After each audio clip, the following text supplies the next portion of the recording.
Welcome, my little couch potatoes, to the comfiest courtroom on the internet. I'm your host, Llama, and it's time for dramatic testimony, overruled objections, and absolutely unqualified opinions. So grab your snuggiest blanket, some delicious snacks, and get ready to watch court with your internet besties. This is Couch Court with Llama. It would help if I was on the stage, but I'm here with a dramatic entrance as always. Hello, everyone, and welcome to Couch Court with Llama. Today, we are going to do something special. Believe it or not, we've accumulated quite a few trials we covered in 2025. So we're going to be going over some of those and some of our favorite moments from each of those trials. It's going to be a doozy. And then we're going to go into some of the 2026 trials that we plan on covering too. Hopefully they'll go to trial, but at the very least, we will probably be deep diving them in some way, shape, or form. So what better way to end the year than stuff to look forward to, right? Yes, look at all the memberships. Yes, thank you, Rejuvenated Chucky, for the 10 true crime memberships. If you know, you know. That's all I have to say about that name. So thank you for that. So one of the things I wanted to do is, so many of you have joined our little community at different parts of the year. Some of you have been with us since the beginning, and some of you have just come around in the last couple of months, which is amazing. And so I just wanted to, talk a little bit about how this show kind of came to be, which isn't really much. But, I know some of you were kind of in shock when you heard that Couch Court has only been around since like April of this year. And so how did Couch Court come to be? Well, that's a funny story because it kind of came out of nowhere. Or at least maybe everybody else knew, but I did not. So for a while, I had been a producer for True Crime and Wine Time Media, and I helped guest host some shows. But if you knew anything about me, I truly would have laughed in anyone's face had they said that I would be on camera all the time on a show like Couch Court, because it's really just not like me. I'm a behind the scenes, don't look at me, I don't like attention kind of person. So it's surprising that here we are now. So it just goes to show, never say never, right? But apparently other people already knew that was eventually going to happen. But so it all happened because the lovely Amos loves troubleshooting things and figuring out how things work. And we knew that the Lori Daybell and Karen Reed trials were coming up. And so she was like, well, I'm just going to try to stream the trial on YouTube, like no commentary, just the coverage. And we can all watch it together on there for our Discord server, the Courtyard. And we're like, okay, yeah, that sounds great. So I hopped in, or Annie and I were watching the stream, and Amos had no sound. We were trying to communicate through chat to troubleshoot, and it wasn't working. So I just came on, and her and I were troubleshooting. And then, I wasn't expecting to be on the next day or the day after that, but there I was. So we decided then to move it over here to True Crime and Wine Time and cover the Karen Reed trial. And we'll get more into that trial later. And my besties joined me covering that, thank goodness, because what a wild trial it was. And, so that's where we are now here. We've all grown together, most everybody. All of us met a few years ago as YouTube trial watchers. We're not lawyers. I got asked that question a lot. Not a lawyer, just have quite a few trial watching under my belt. And, now we're just carving out our own special corner of the internet. I can't tell y'all how blessed I am. To just be able to do this is crazy, and how much it's helped me personally on my own personal growth and journey, and how grateful I am for all of you and your support, whether you're showing up in chat or you're part of the replay crew. Like it's just amazing. And I'm so thankful for all of that. And, even though we're all, in different states, I mean, hell, even different countries. All right. We got people in Australia, Canada, Ireland. Yes, you, Liz. That's just amazing because we all feel like this little family. And I think it's really special. And, beautiful that people from all over can come together and find their common interest in a time where it seems division is king. We all come together, and I love that. So I can't wait to see where we all go from here. So let's get into the show. I have two. That's two right there. Not this one. Two. Math is hard. We don't do math here, guys. But I have two guests to bring on and help me go through with all of this. So we got the lovely lady in gray. There she is. Hey, hello, hello. And then the queen herself, Buffy. That's right. Oh, the queen. I love that. Where's my tiara? The queen. The queen of reenactments herself, the lovely Buffy. So happy to have you guys here with me to go through all of this madness that happened this year. Go back down that memory lane. I know, right? Can you believe it? Hi, Kelly. Hi, hello, welcome. Angie. I know, look, it's us. It's us. Oh, Lady in Gray, you're on screen now, but I just saw this 16 months of a member. I love that. I love that. So I'm so excited to have you guys here. Oh, Elbow Feet's here too. Oh my. I know too much. You know too much. I know too much. I mean, would you have thought we would have been here last year? Because I didn't. I sure still didn't. So what a difference a year can make. All right, you guys. So I figured we will go into starting with the trials that we covered in 2025. Now, the first one, oh, there's Rejuvenated Chucky. Hi, Amos. We enjoyed your name when we entered StreamYard this morning. Yeah. So I thought we'd start with Arizona versus Lori Vallow Daybell. Even though we did that trial over on the courtyard, it was still the first trial we covered in general. So let's oh, that's not how I do that. I know how to run a show.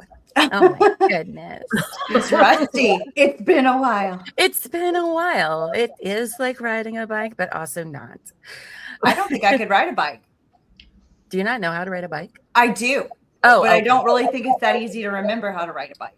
I don't remember. It's been a long time since I've ridden a bike, now that I think about it. It might even be before I had my kid, now that I think about it, or right after. Either way. So Arizona versus Lori Vallow Daybell. This trial was for the murder of Charles Vallow. So a few things about this trial. She was previously convicted in the deaths of two of her children, JJ and Tylee, and her husband's first wife, Tammy Daybell, and is already serving multiple life sentences in Idaho. But they were like, you know what, bitch? We're bringing you to Arizona because you got more crimes to be held accountable for. So at this trial, though, she represented herself. She told the jurors that her brother Alex Cox shot Charles Vallow in self-defense following a family argument. She did not take the stand or call any witnesses, which was very disappointing to all of us. And of course, to no surprise, she was found guilty of conspiracy to commit first-degree murder of her fourth husband, Charles Vallow. And she was sentenced to life in prison with the possibility of parole after 25 years. So that is the recap of Lori. Did you guys have any key favorite moments? Because I got quite a few. Well, one thing about her, she didn't testify, but she did testify. You know, all of her questions, her cross-examination questions were actually her testifying. That's true. They were. Yeah. That's true. I know we were so excited when Lori said she was representing herself. That's why we were like, oh my God, this is amazing. Like, what? Crazy Lori is going to represent herself. This is going to go great. I will say I was a little disappointed, though. I expected a little bit more crazy. But she did have some really interesting tactics, I thought. I don't think she did that bad. She did not do that bad. I don't think so. Yeah, she didn't. A little more chaos. Yeah. Yeah, I mean, she wasn't compared to some other pro se defendants we've watched. I give her a good grade.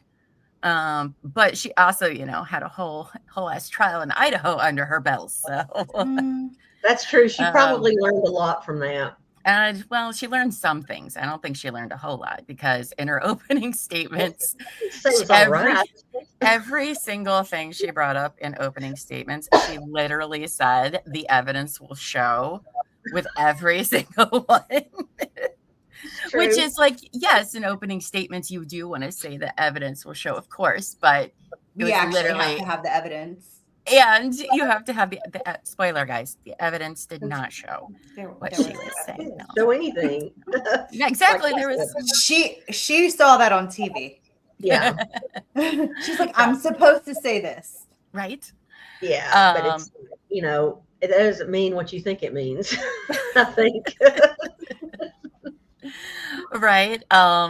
Judge Boreski, you remember him? He was a good judge for having to put up with her. I liked him a lot. The funniest part, I think, he was like, no, we're not doing this. Yeah, he was like. And then Trina Kay, the prosecutor, like, I know a lot of people are like, she's kind of boring, and she reminds me of Angela from The Office, but Trina knew that case inside and out, and she was ready to take Lori down, and I loved that about her. She was like, nope. Nope. She was ready to go. So I thought they were both interesting to watch. The big thing, the flip-flop lie. Remember, she said that her and Tylee left the house with no shoes, and they had to go stop at Walgreens or CVS, one of those places, I don't remember, and had to buy flip-flops because the asphalt was so hot and they needed to take JJ to school. And then they play the video footage from the store, and guess what? She has on shoes. Oh my gosh. What? You remember we were watching that? I was like, I wonder if she said that because she knew she stopped there and she knew they knew it, and she knew there was video, and she thought maybe she could bluff the shoes. Maybe they wouldn't show. I don't know. That was like, why tell a lie that can be so easily disproved, right? Right. Yeah. Because your credibility was so easy. Because you could have just not brought it up in the first place. And then you did in your opening statements. And then it was like, She had to have seen the videos, though. She had to, right? But I mean, she kind of thinks she can just convince anybody of anything. That's what happens when somebody lives in Delulu land. You know, so it's like she was going to do the Jedi mind trick on them, on the jury. And then the word of that trial was the word nonchalant. You remember that? She got pissed about the word nonchalant and made everybody like, what do you think it means? Yeah. I want whatever you guys are eating. The amount of details that y'all remember from these trials is insane to me. I mean, Lori lives rent free in my head, and I'm not even upset about it, to be quite honest. Yes, and Angie brings up my next one, more than 10. Every time she asked for a quantitative number, for everything, minutes, items, anything, it was, would you say it's more than 10? 6, 7. It was 6, 7. How dare you, Buffy? You're fired. Get off my show. No, bye. It's been nice seeing you guys. But like, is it more than 10? I don't know. It's just so funny. Oh my gosh. Kelly P says Colby is restreaming the trials on his channel with commentary. Oh, wow. Oh, that's very interesting to probably watch that trial or trials. Colby commentary. Right. That's interesting. I'll have to maybe check those out. And this one too had the $200 bamboo shirt. Remember that she acted like it was like knight's armor? I know. I have bamboo socks. They're not knife armor. Like she was just like, Oh, but did you learn anything about these shirts? Did you investigate the shirt? Did you find the manufacturer? Like, what were you even trying to point out about the shirt? Like, it was weird. Very weird. Maybe she just wanted people to know that it was a $200 shirt. I think so. That's what I think it was. You know, I don't know. Someone has a sound echo. Oh, that might be Not it. Lady in Gray. You might have to turn me a little bit down on yours. Do you got your headphones in? Mm-mm. Okay, then yeah, it's probably you. Okay, so then what else did she have? Oh, of course, the green chili chicken enchiladas. When her brother Adam takes a stand, and she I think brings up like they have like dinner or something like that. And she was like, well, you don't remember my green chili chicken enchiladas? I made them 10 times a year.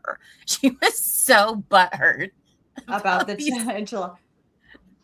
Yes, she was so butthurt about it. And when I asked people to give me their favorite moments, one of our viewers, Michael Green Chili Chicken, who isn't here right now, maybe he is just lurking, I don't know. But oh my gosh, did I just put that together? That's where that came from. Okay. That's where his name came from. Yeah. Because it was unbelievable. Like, yeah. I'm not slow, guys. I'm not slow.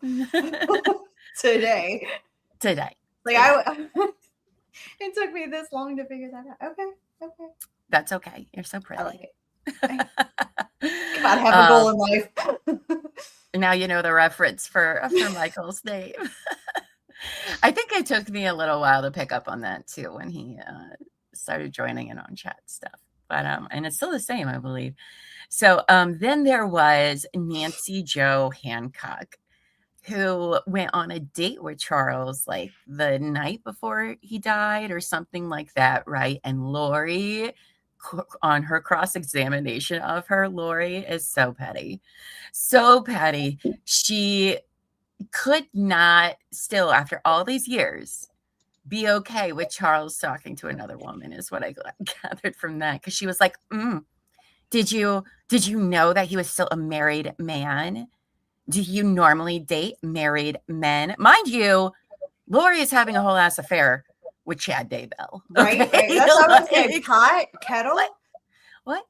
And then she asked her when Charles and Nancy Jo went out to dinner, Lori was like, and did you guys talk about me the whole time? Did you?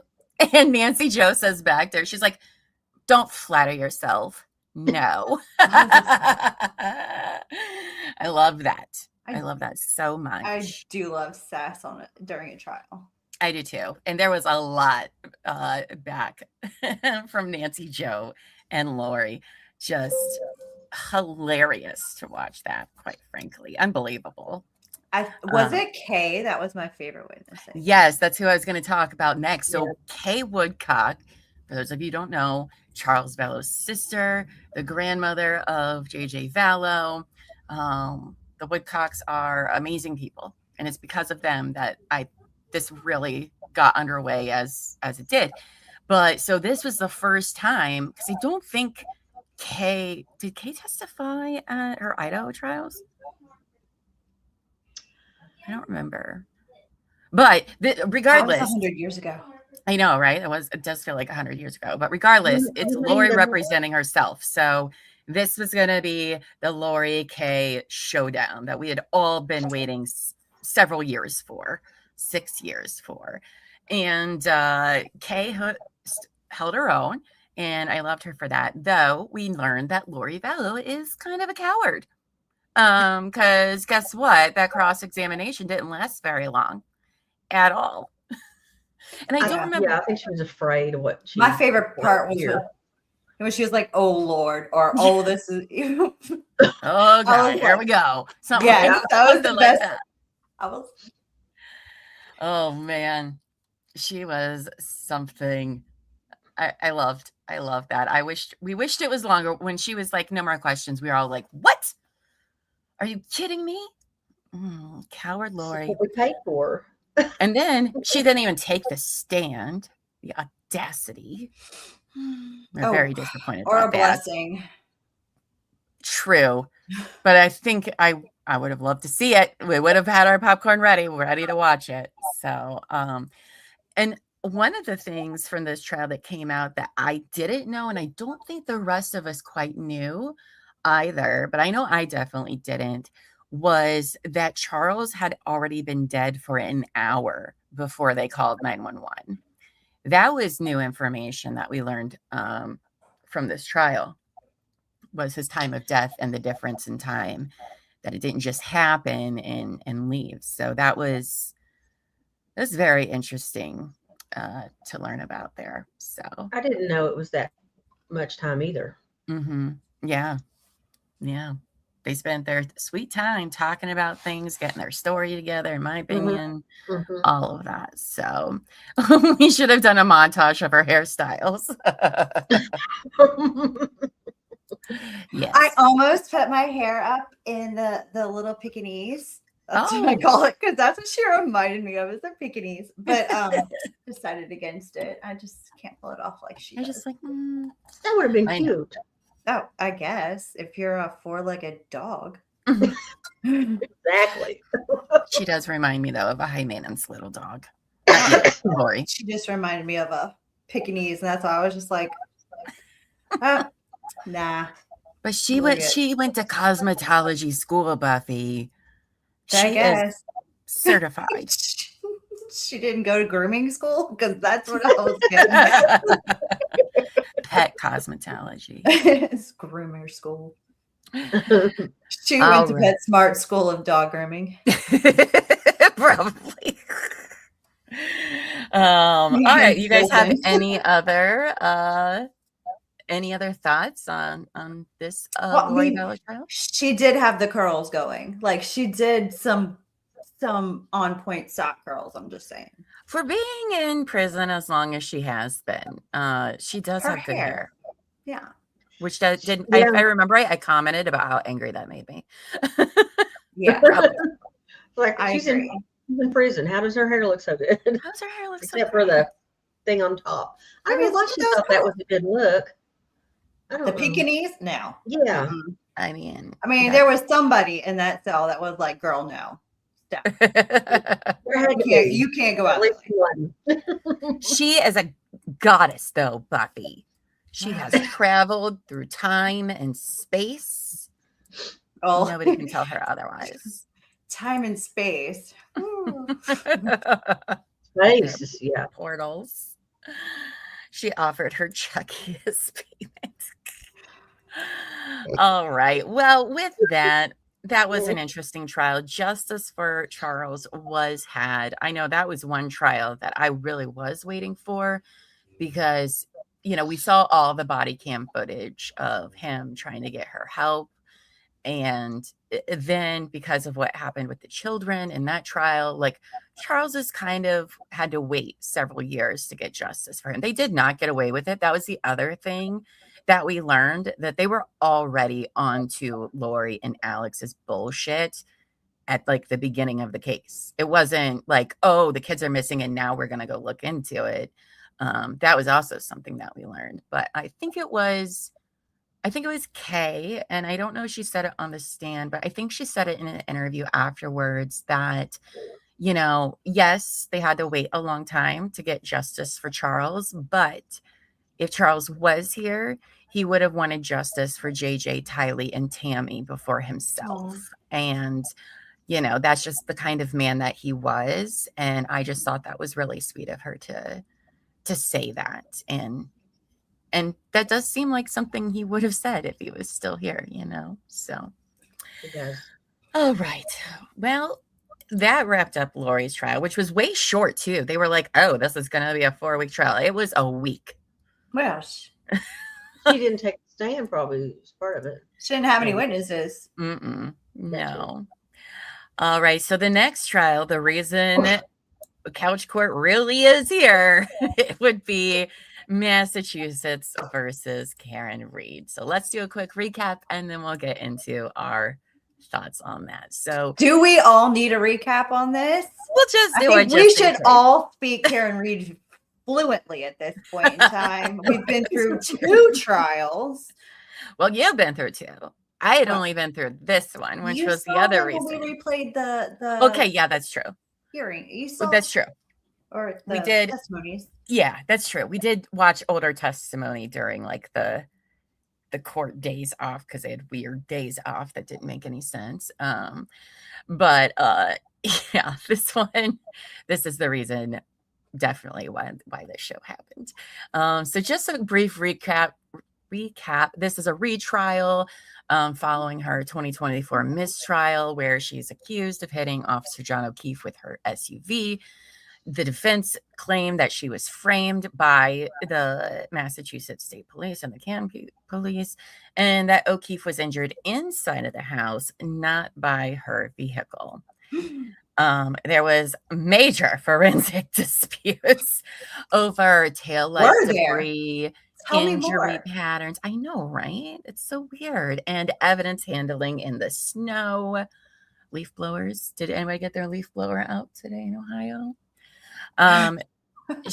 With this trial, though, Karen was fully acquitted, found not guilty of second-degree murder, motor vehicle manslaughter, while driving under the influence, though she did get driving under the influence, which that's the least of your concerns. I was about to say, thank you, bye. Right? Like, okay. Which we all knew that was going to happen based on her interviews that she did with the documentary. So that was not a surprise to anyone that she got that.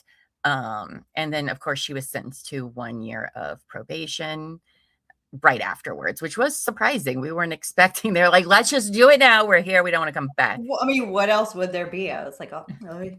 1 year probation, go to class. Well, it could be more egregious. Oh my gosh. So let's talk about Karen Reed, because this was the trial where everybody, a lot of Buffy, was being like, Llama, you have to watch this trial. You are going to lose your mind. You have to do it. That's my worst. I hate to say I told you so, but she told you so. She did, but I told you so. And she was right. What? Oh, wait. Say it again. She was right. Buffy was right. She was right. Y'all hot like a weed whacker. I was like, wait a minute, where did that come from?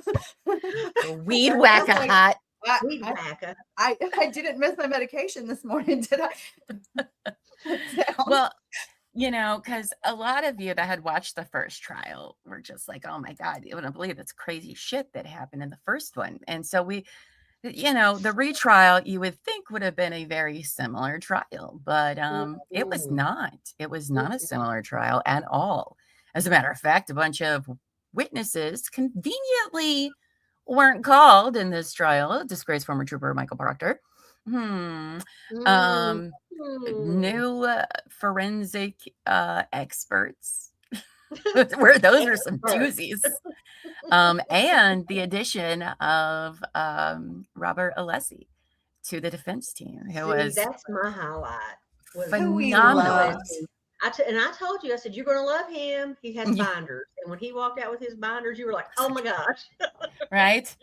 My ovaries could not contain themselves.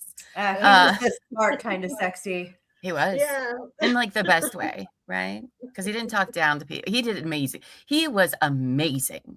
He was. At the way he handled experts and how knowledgeable he was about it. Just fantastic. I mean, all of her lawyers. We didn't get to see much of Yannetti compared to the first trial, if I remember right. That's because they didn't call any of his witnesses he was prepared for, like Chris Albert and all those. Yeah. So he didn't get as much face time, but again, that's because he purposely, the prosecution purposely did not call the people who lived in the freaking house, except for Jen McCabe and Carrie. And Carrie. I don't know why she's friends with these people, Carrie. They're not nice to you. Let's go over the forensic evidence witnesses, the experts. We had Ian Whiffen, and that's when they were saying basically Celebrite is a load of crap. And we're all like, oh, well, that's interesting for the for them to, you know, bring out afterwards. Now, I'm sorry, that was happened during cross-examination, not the state's direct. But that makes us question a lot of what happens in trials we watched. The lady, you remember? I don't remember her. She had the food analogy, and I can't What's her remember what. name? I know, I know who right? you're talking She was about, like, but I it's can't. like a Yeah, she always hamburger had and the- pizza. And Yeah. we're I like, remember her name. what are you even saying, remember. lady? Like, what? Yeah. She But I was think that stuff was even brought up in another trial. Was it the Walsh trial? They actually talked about how they changed, like, with the new updated Celebrite software, that they don't like, they took out the timestamp. They even brought it up. And Yeah, I was like, oh, how interesting. I guess it's because they knew all of us Karen Reed watchers were gonna like hone in like during just to see what was brought up in the Brian Walsh trial. Yeah. Yeah. And then there was, yes, Sammy Sunshine, Shannon Burgess. That was Poor so Shannon. amazing. Have we got a where are they now update on that guy? I know, right? Oh my gosh. What's he doing? And his CV full of lies. How's That he was doing? an unforgettable moment of the Karen Reed trial when they pointed out that he didn't finish college and his CV wasn't very true. And then there was Dr. Welcher, The Blue proud, Man? yes, front man for the Blue Man Group, who ran himself into a car with blue paint on him. That was so weird. Well, I guess Angie, I see it said he has his own private company now. So is that just because nobody else will employ him? Because I'm just thinking. Yes, Jessica Hyde. That's her name. Rescue Randy. I just needed prompting. Oh, Rescue Randy. Yeah. That trial was just, I mean, every day. And you guys had told me about this, you know, like before we got into the trial, that you were like, every single witness is going to blow your freaking mind. Like, it's crazy. You're not going to believe it. First trial was so much more mind blowing. I know. And then Buchanan, who's been here since he was how old? Speaks 3 languages, but he needs a dictionary to understand a word he just used. Oh, Buchanan. A minute ago. To be fair, I use words that I don't actually know. But he knew what it meant. He knew what it meant. Like, did I say that correctly? I might not have used that word correctly. Oh, can't forget about our crash daddies, the ARCA guys. Yes. Yes. Oh man. What that trial was just, oh my gosh. I could not believe every day the ham was something sandwich. Crazy. Oh yeah. And friendship bracelets. Oh my gosh. Remember Brennan just could not handle the defense communicating with anybody. He used his first name. I know. Are y'all besties? What kind of sandwich did you have? Was it a ham sandwich?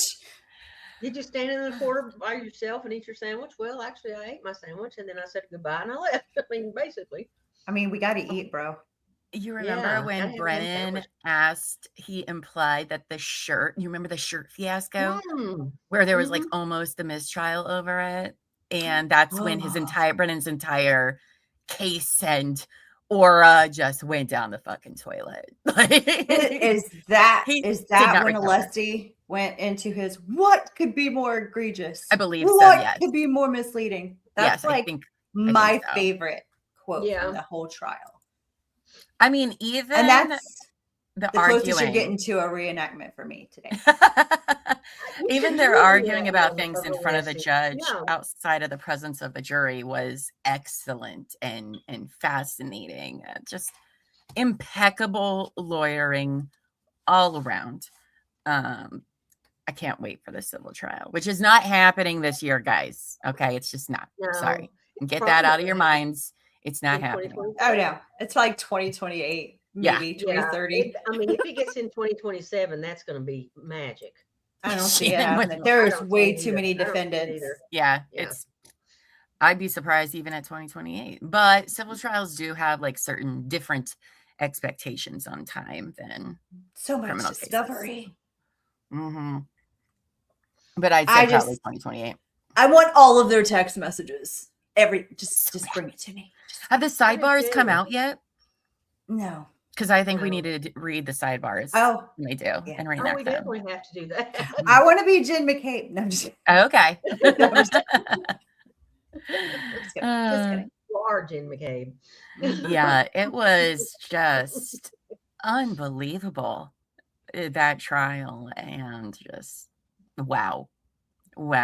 And because of that trial, some of the other trials we're about to talk about made us kind of question them as well, of corrupt, shoddy investigation. Well, I think that's the trial that made me question everything. Yeah.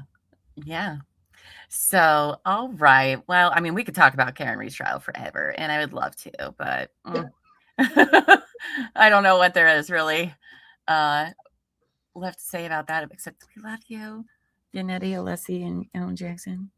Wow. Yeah. Start your podcast soon, because we'll be listening. Okay. Some of us more than others, Kelly.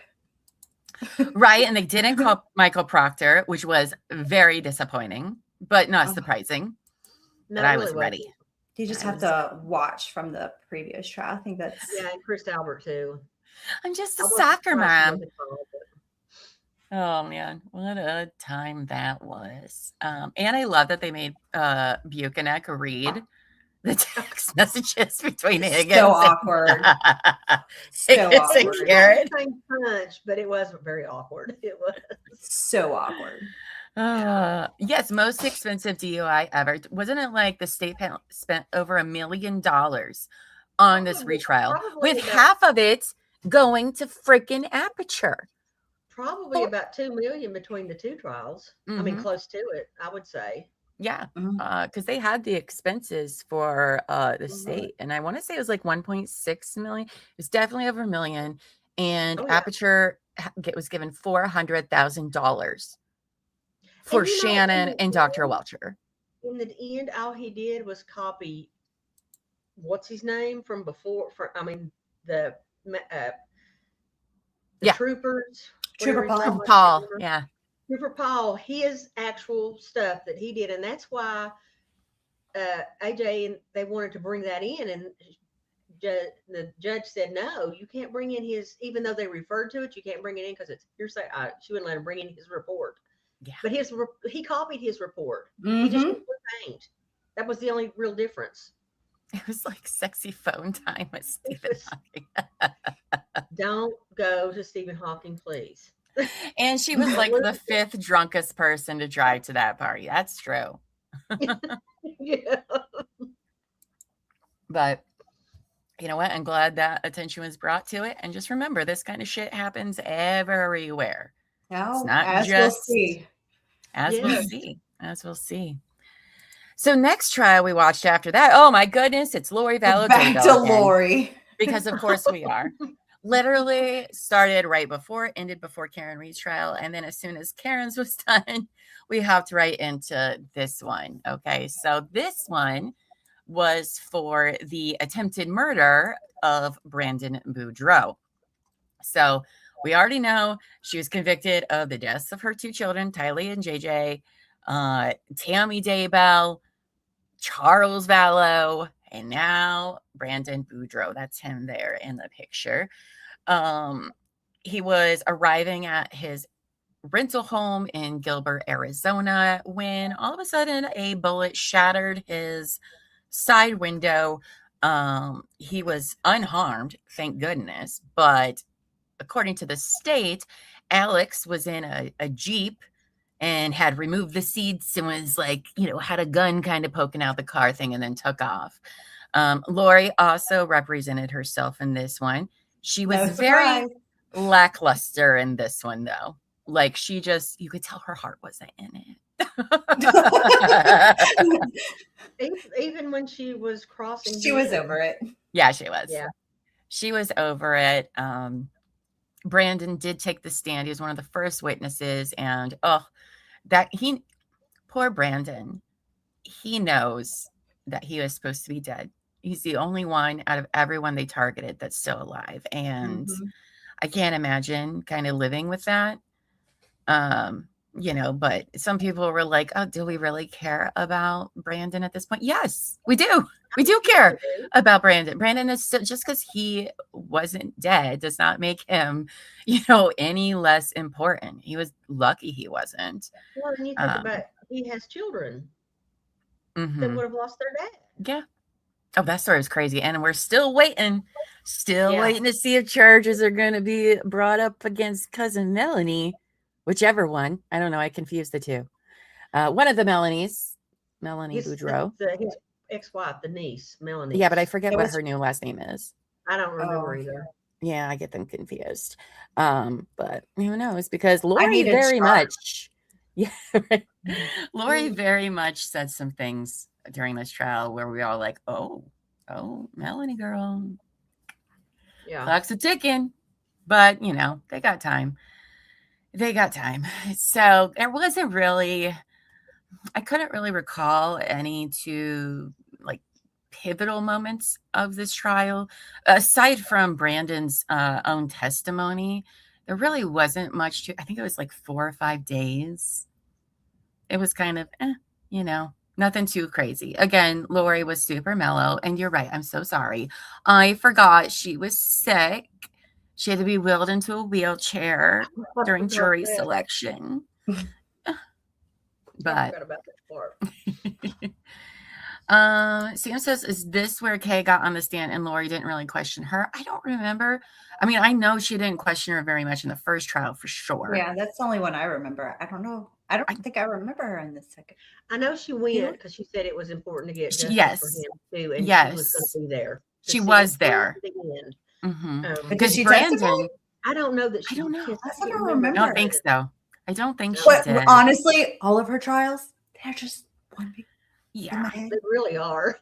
Because Brandon was at the trial for Charles Vallow, and Lori wanted him out of the courtroom. She was like, he can't be here.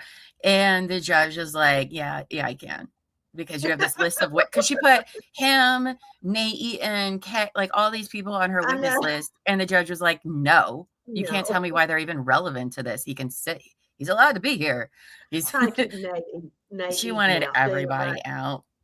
Really? No. I don't know anybody like that. But now is she back? I think she's back in Idaho now. And she's not getting out at all, ever.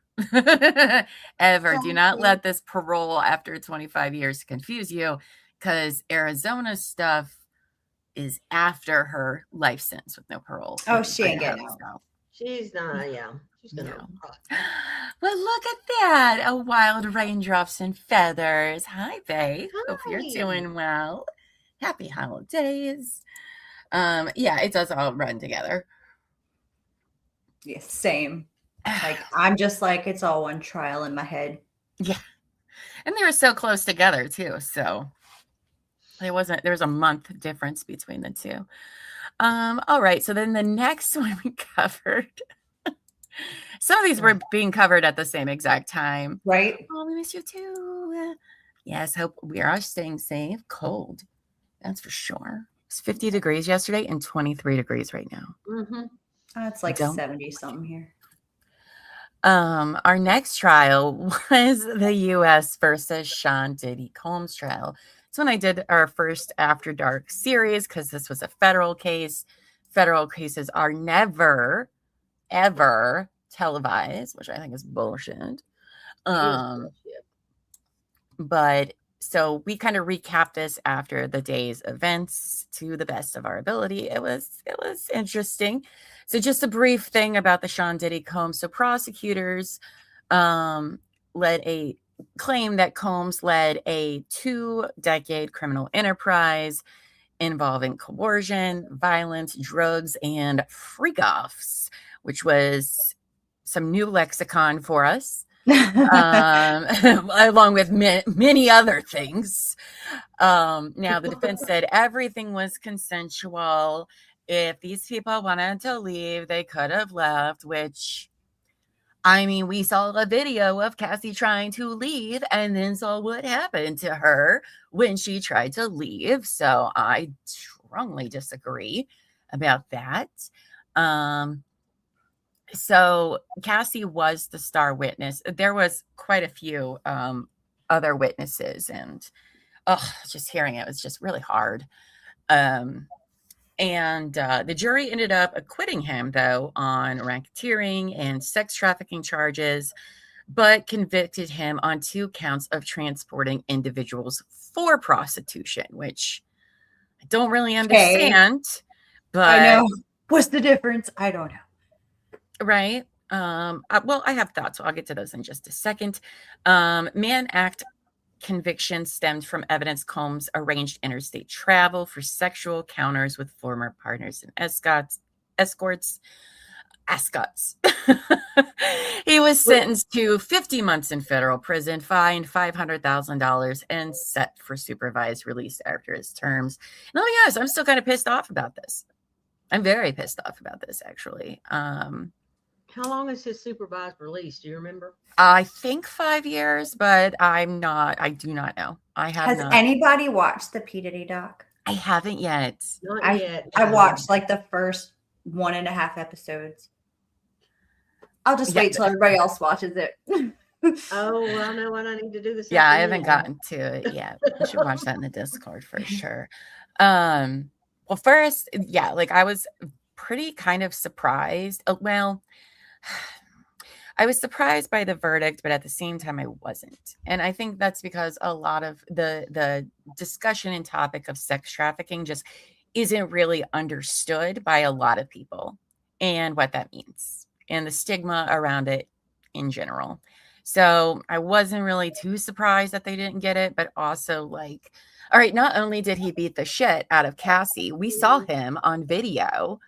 He also probably, they alleged in court under oath that he arranged to blow up Kid Cudi's car because he was dating her. Yeah, I did not like this guy. I feel like he got a slap on the wrist for this. But let's talk about some of the things that came up. We learned that this guy fucking loves baby oil. Like, not even just loves it. Like, there's so much baby oil in this story. I also never thought I would say the words power banger sex machine. We all learned about that and what that was. That was eye-opening.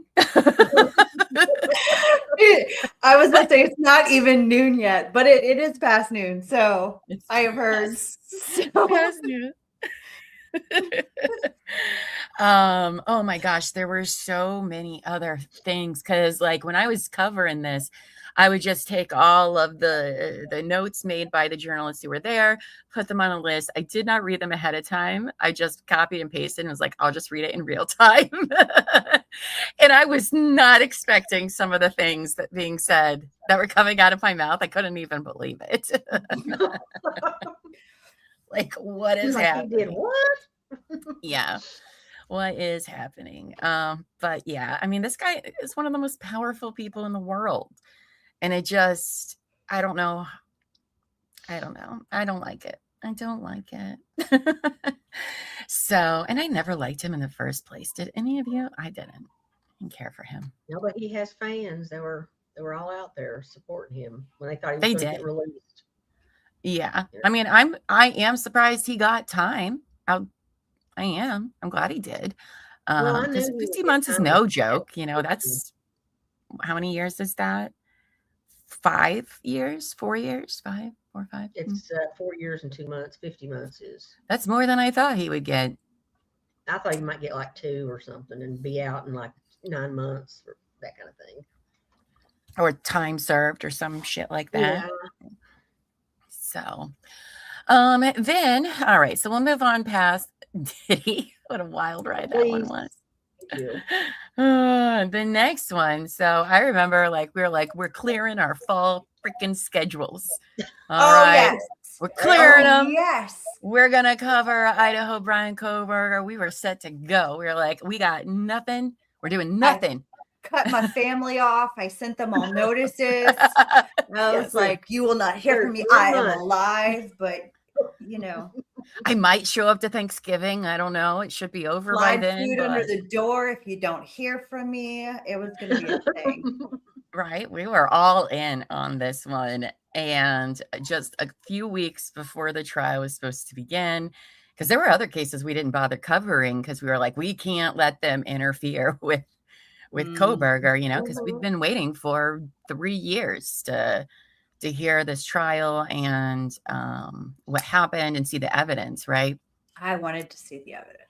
And then all of a sudden, Kohberger changes his plea and pleads guilty to 4 first-degree murder counts and burglary to avoid execution. And that was, everybody was kind of really surprised by that, including, if I remember right, the judge.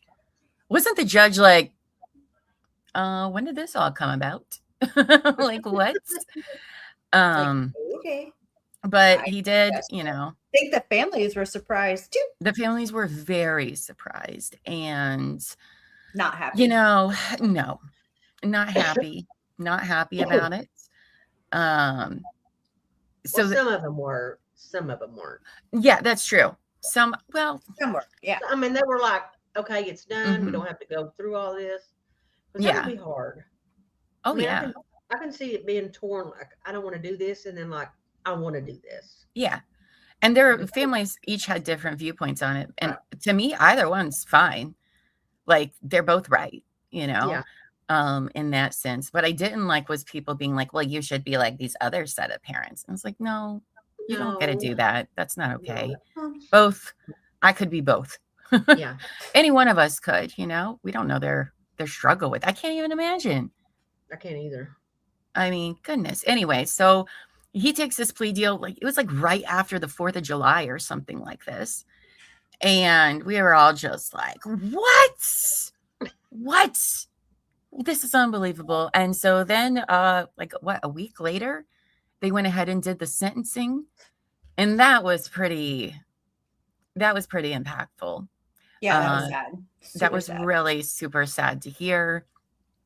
I'm glad that they were allowed to say what, give their statements. And he just sat there, just stone-faced the whole time, which is not a surprise. I'm not surprised. But I honestly wanted to see them present the trial. I'm glad that he's just going away, but I wanted to see everything. I did too. I think a lot of people thought he would go to trial, mostly because of how long his defense fought for him to keep all this stuff out. I mean, they kept it going for like 2 years with all these motions to keep it. And when they finally couldn't stop anything else from happening, they just wanted to save his life, which is basically what their job comes. That was the ultimate goal. Like this. Yeah, that's to save his life. That's literally the job of every single capital and that's what lawyer. They did. So they did that. They did that job, and I mean, without a doubt, I think he would have been found guilty. I don't even need to hear the evidence. I just know that is exactly what would have happened, and they knew that too. And it wasn't like there was enough in his favor to convince anybody of anything. But selfishly, I just wanted the presentation. Oh yeah, absolutely. Absolutely. Because I think if I remember right, they brought out some new technology. Was this one of the first cases where they did the 3D rendering of the house crime scene? And then they used the 23andMe DNA. Good Lord. Yeah. Yeah. So, I mean, that did, and we, that happened. We were very disappointed about it. Because then we were like, well, shit, we didn't come up with a plan B. What do we do? Yeah. But, I do feel like him pleading guilty, at least there is justice that was done. And part of his plea agreement is that he cannot appeal this in any way, shape, or form. So like it's done. Unlike other cases where he is not allowed to appeal any of this. And I do think that's probably easier, probably on the families, to not have to go to appeal hearings and all of that. So For the next 30 years. yeah. So I hope those families are doing well as the survivors. Oh, I just hope they're being left alone at this point.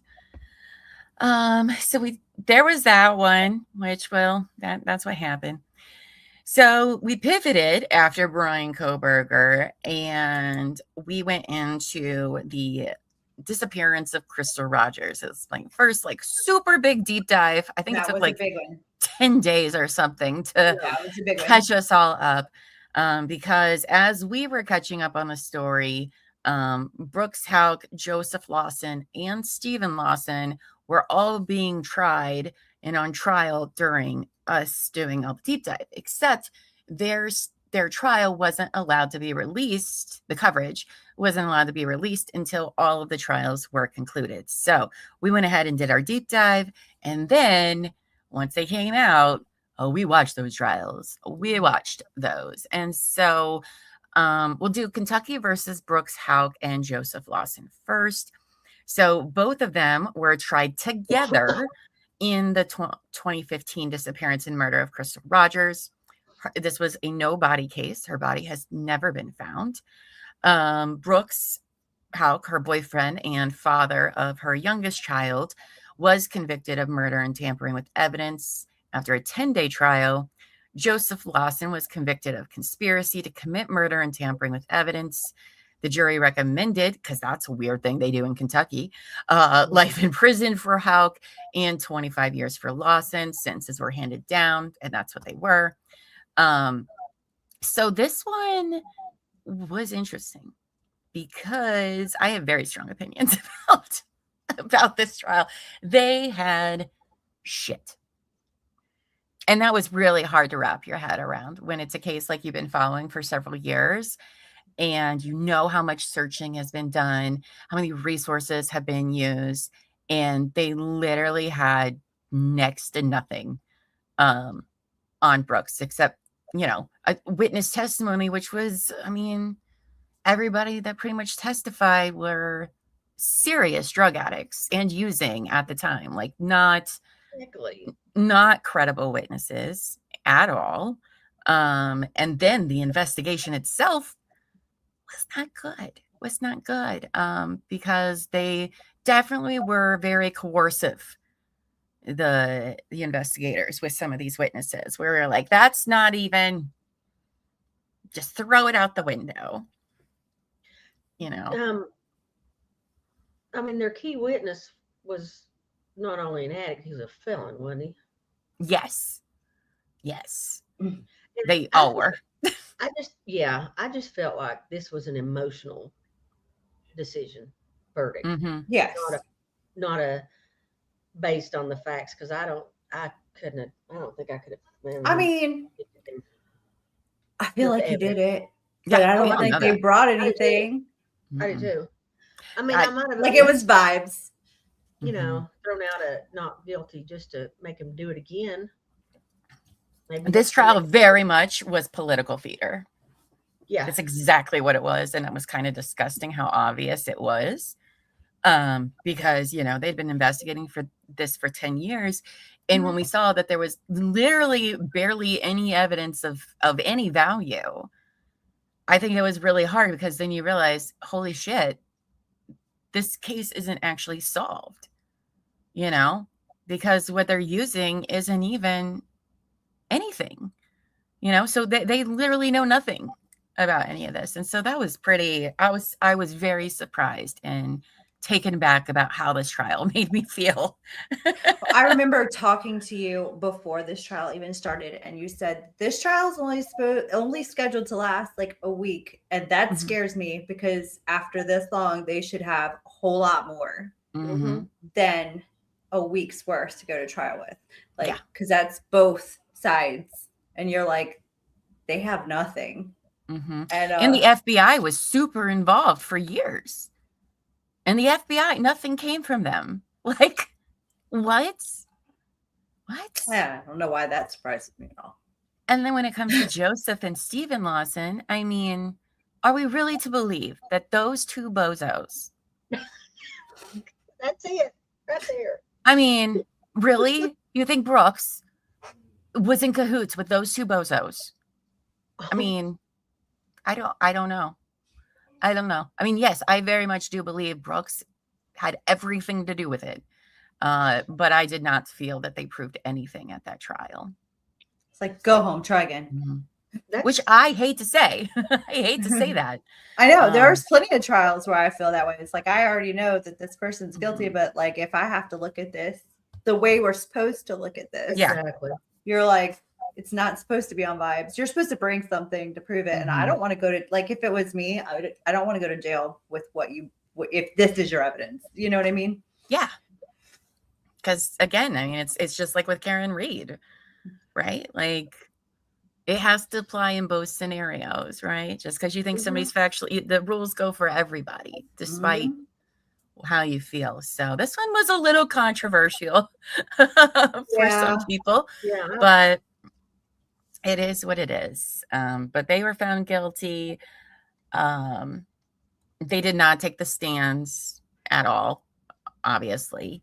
And then right after we watched theirs, we watched Steve Lawson, who is the father of Joey Lawson. This guy, he ended up taking the stand. His lawyers were very interesting. And he should not have done that. But again, I don't really think he had anything to do with anything. I think he just ran his mouth a lot. And like, okay, if they moved the car, then I guess, but I don't think they knew shit about shit. Well, I mean, if they moved the car and didn't know what was going on with the car, how could they be in a conspiracy? I mean, I could see maybe if you wanted to get them with tampering with evidence, even though they didn't realize that was evidence. You know what I'm saying? Yes, the conspiracy if they don't know what happened. That's the charge specifically that like I have a problem with, but like there was no proof of any conspiracy for anything except for the testimony of some really unreliable, non-credible witnesses. You know, and I'm not saying that they were lying, but they were under, you know, using meth, which is witness testimony was all they had, really. I mean, they had a little bit of phone stuff, but hearsay. Much. Like, I mean, that's what I'm saying. I mean, did they presented some, but I don't know what it said. I don't think they really did very much. So yeah, those were both very interesting trials and certainly let down. And I do hope that do I feel like justice was had here?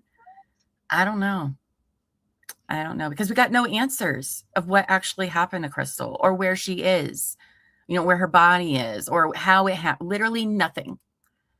And I don't know if I would necessarily call that justice, you know? So I don't know. So then after we got done with those trials, we had Florida versus Donna Adelson. Oh my God. Oh my goodness, this trial. All right. So her trial was centered on her role in the 2014 murder for hire plot killing of ex-son-in-law, Florida State University law professor Dan Markell, and a bitter custody dispute. You see, the FBI was involved in this one too. And look how much evidence they had. We went from this trial that had literally no evidence of a conspiracy, in my opinion, to one that had a lot of evidence of a conspiracy. Right. You know, that's where our lines, you know, reference lines come from sometimes, right? And so they portrayed her, Donna, as the mastermind who funded and conspired to the hit, and defense claimed, no, that's not what happened. She's just the loving grandma, you guys. But she was. I don't know that she was that, but she was a lot more. She was found guilty of first-degree murder, conspiracy, and solicitation, after a week-long trial, which I thought was going to be longer as well, but I'm glad it wasn't.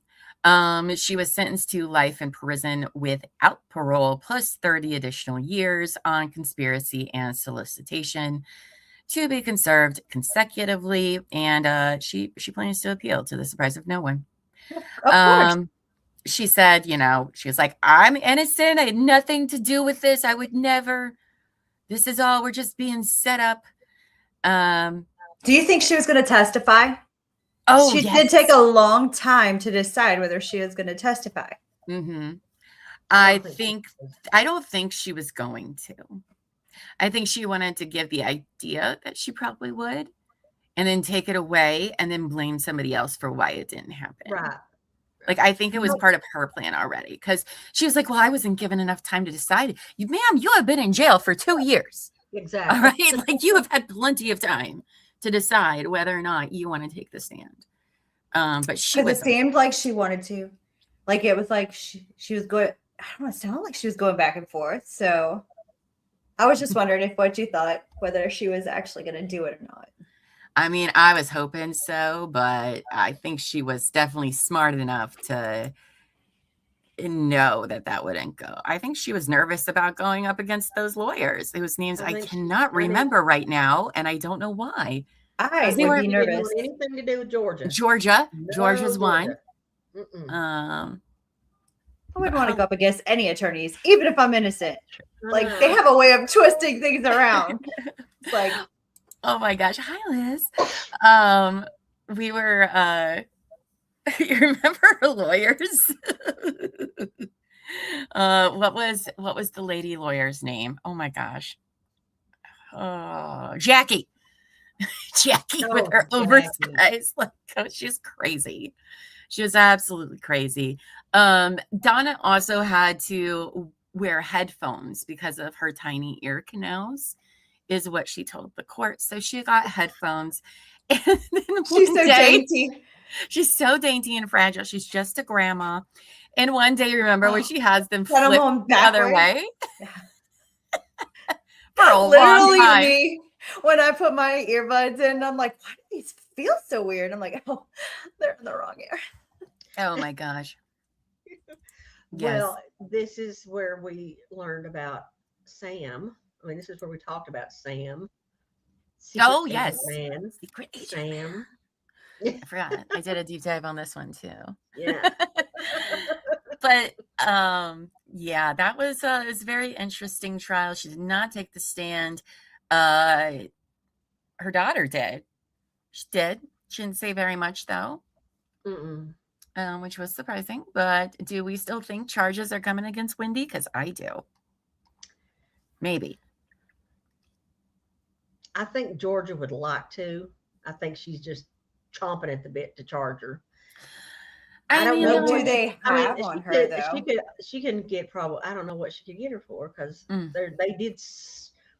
they insulated her so well. I was about to say she's left. I mean, it's hard not to think that she's knows about it, wasn't in on it, but like, what do you actually have to show she was? But remember, though, the jurors had a lot of wondering why Wendy didn't have charges, because they felt like they had enough on Wendy as well. So I don't know. You only get one shot. You only get one shot, right? But it was certainly a very interesting trial to watch. Oh my gosh, the sentencing statement, because Harvey, you remember Harvey? Harvey went up and gave a statement for Donna at sentencing. And that was a little cringy, because Dan Markel's parents were there as well. Or no, I'm sorry. No, his parents, after she was found guilty, they let them speak. But then the sentencing was actually a week, because they're from Canada. Right. But he said some things that we were just like, no, I don't think so, Harvey. I don't think so. So there was Donna, and that was her. She was so shocked when she heard guilty. You remember that? Like that face right there. What? Oh my God. What? And all the crying the crying. Like, Yeah. yes. Yes. Like, you signed those checks, girl. You can't play stupid. So then after we got done with Donna, there was a trial that just kind of like came out of nowhere. It wasn't on our radar. And that was Mississippi versus Jeffrey Spence. Oh, yes. Right? That was not on our radar at all. And then I think it was like the weekend before. And I'm so invested. So invested. I'm so invested. We had no idea about this trial. It wasn't really talked a lot about publicly. So let's go over Mississippi versus Jeffrey Spence. This might be one of my favorite trials that we cover this year, of surprise trials like that we didn't know about. So Jeffrey Spence was tried on capital murder for allegedly killing his daughter's boyfriend. I thought it was her husband. No, were they not married? Can't remember. Kirby Carpenter in Mississippi on November 30th, 2022. Prosecutors say he shot Carpenter during a robbery and fled. Evidence included recovered shotgun, cash, and item tied to Carpenter, but it was the Monopoly money, or yeah, it wasn't even real money. We'll get there in a second. So his daughter, Caitlin Spence, the girlfriend of Kirby, pleaded guilty to accessory in exchange for testimony. His wife pleaded to accessory and larceny.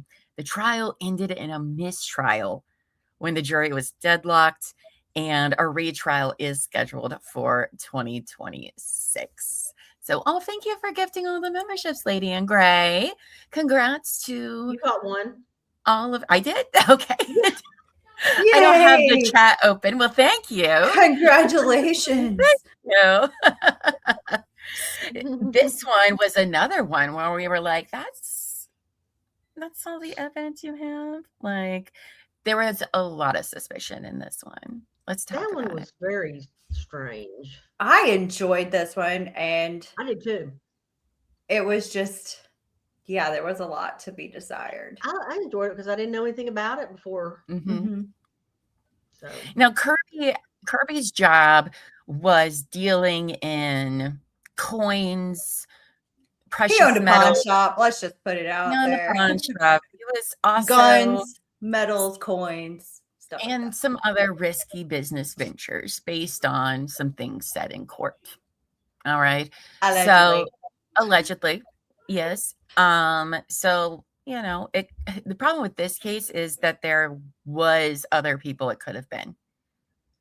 Like he had gotten death threats from other people. So there was also involvement with some mafia group in Memphis or something. I mean, that was the problem with the prosecution's case, is that there was reasonable doubt that it may not have been Jeffrey, most likely, probably.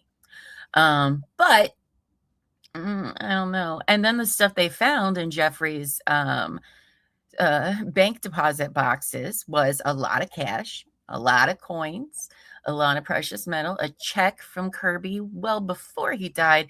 But the problem with that is that none of that was traceable. You couldn't prove that it was Kirby's or that it was Jeffrey's. So yes, most likely it was Kirby's, but they didn't really have that. My personal favorite part about this trial was the defense attorney. Oh my gosh. Colonel that Sanders. guy. That guy had a story for everything. He was so Southern, and I loved him. He was not good. Okay. He was not good. But he was fun to watch. But he was fun to watch. He was good enough to get a hung jury. Yes, that's true. Well, I think his I'm a bumbling fool country lawyer Hey, shtick worked. it works. Because at first we're like, what are you even talking about, bro? And then you finally you'd be like, oh, okay, that's a good point. That's a good point. All right. And so Jeff has two daughters. The one who is Kirby's girlfriend, she took the stand. All right, because remember, mom and daughter already pleaded guilty to being a part of this, which is why we're like, it probably was Jeffrey, because the others did, but that doesn't always mean anything. Sometimes it's pressure. But then his estranged daughter took the stand. You know what I forgot though? The wife, she pleaded guilt. That's how I found out about the trial, because she pleaded guilty Friday and the trial was supposed to start Monday because they were supposed to be tried together. Right. And she took a plea deal at the last minute and was like, no, I'm not doing that. All right. So then the estranged daughter takes the stand, and holy crap balls, did she give quite the story. And his actual, and Caitlin also testified, I believe, too, right? Yes, she did, but she was very suspicious. Yeah, She's she very was. suspicious. Like, I didn't trust her. Yeah, but the estranged daughter was the most entertaining. Mm-hmm. Yes, she was sassy. She definitely had feelings and opinions. She did. And the defense lawyer thought so too, because he objected to her testimony and told the judge her words are trash. Which was hilarious. I couldn't even believe what I was hearing. Her words are trash. Yes, that was his objection. Yeah. Her words are trash. So is that a legal objection? I don't think so. It must, maybe it is in Mississippi. I don't know. Right. Oh my gosh, that was like my favorite. That lawyer is just something else. So he was found, the hung jury did not surprise me. Well, it did surprise me in the sense that it was but they moved this. It wasn't in the same town, so never mind. I forgot they did change venue for this case, but I still was a little surprised, but also not, because I was like, there's not enough here to do anything with. Like, what are we even? Well, they are going to retry him in March. Yes, so end of March 2026, late March, will be Spence's retrial. I don't know if we don't have anything going on, absolutely. It was a very short trial. It was like 5 days. I just want to know how it ends. Yeah, right. And if his lawyer is back. Yeah, and I want to know if they bring a little more this time. They need to, because they didn't have a whole lot of any of the jury members spoke about why it was a deadlock. I don't know. I'm sure the state might have asked them afterwards, and that might be why they're retrying him. I don't 6 to 6, that's a lot. Mm-hmm. And their evidence was not good. It was not good. It's not like you had to bring 1 or 2 people to your side. Mm-hmm. 6, you bring half. Yeah. And honestly, I think their biggest hurdle was the fact that there were other people who had expressed and wanted Kirby dead. And that was that's a hard hurdle to overcome, because they were all pretty legitimate and like backed up by some good evidence. So I don't know how they're going to do that. I do want to see if they bring something else a little more for the next trial. Prosecution. We'll see. I'll definitely be following it. I don't know if we have any trials scheduled for around that time, but it wasn't a very long one. So we might be able to fit it in, either watching it live, or we could do like an after dark with it or something. But go back to the country, or go back to Mississippi. What in that courtroom? You remember how big that courtroom was? It was very pretty. It was like a freaking church or something. And there's like, it's exactly what it looked like. It's exactly what it looked like. It was wild. It was. And I think the judge, if I remember right, wasn't the judge kind of a character as well? Oh yeah, so. They all were. Yeah, it was funny. A delightful, a delightful Southern trial. It's just Tuesday here, where we're from. It was good. Words are trash. We're adorable here. Like, that's gonna live rent free in my head for like the rest of my life.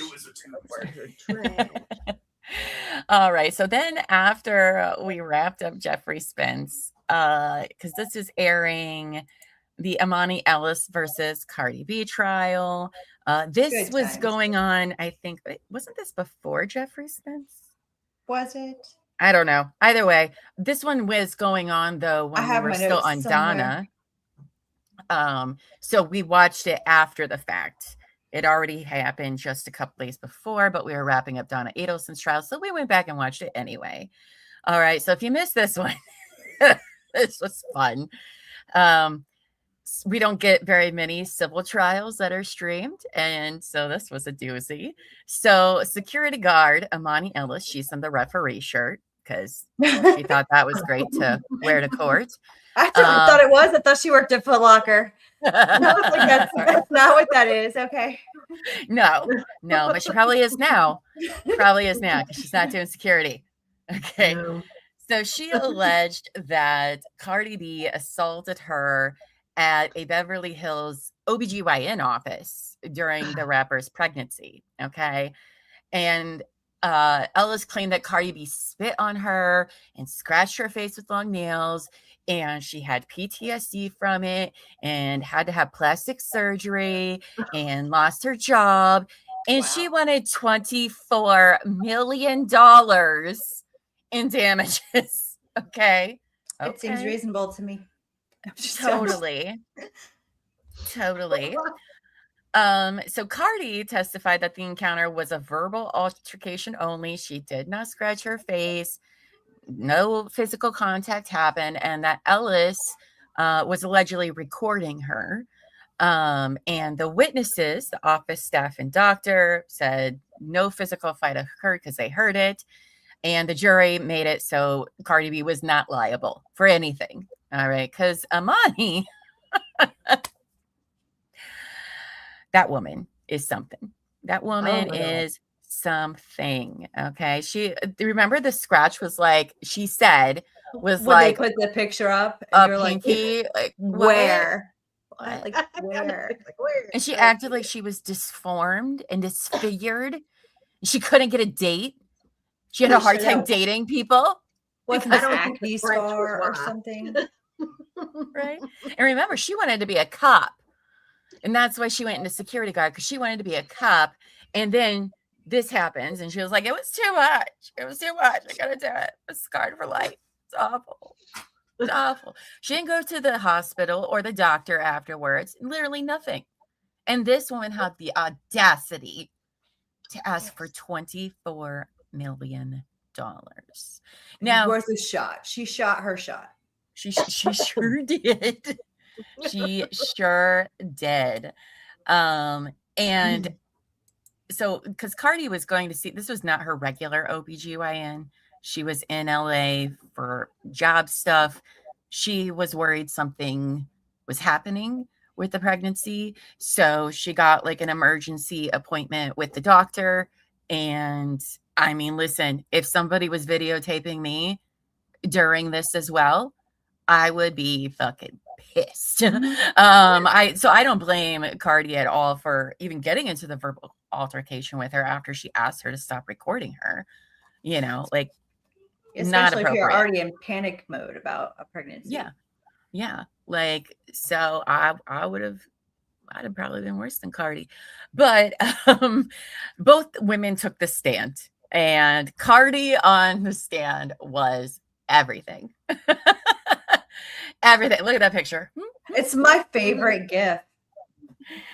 It's my favorite moving photo that I send to people. Yes, that's right. Amani was so traumatized. She went home and took a nap afterwards. And yeah, she lost her job because the doctor and the secretary were like witnesses to the whole thing. We're like, no, that's not what happened. You know, as a security guard, you should be held to a little bit of a higher standard, you know? So. And her lawyer, oh my God, do you remember her lawyer? We were like, has he ever even been in front of a courtroom before? Like, which lawyer? Amani's. Yeah. Yes. Something. That's so not good at anything. He was so bad. Like, and then it came. Find him. Was he in like the first one in the phone book? You opened the page. Wasn't his? I think his office was across the street from the OBGYN. One of the lawyers, I think it was his, was literally right across the street from the. She went like this in the phone book. Well, or he's the only one that was like, sure, we'll take it. Everybody else was like, what? No, we're not even. That's embarrassing. We'll roll the dice here, right? Like, no. And it turns out that guy, if I remember right, in one of the appeals to get a new trial, I think he said he'd only done like 10 trials. And he used his inexperience as to why he needed a new trial. That guy was Yeah, something. that's not gonna fly. I can't imagine.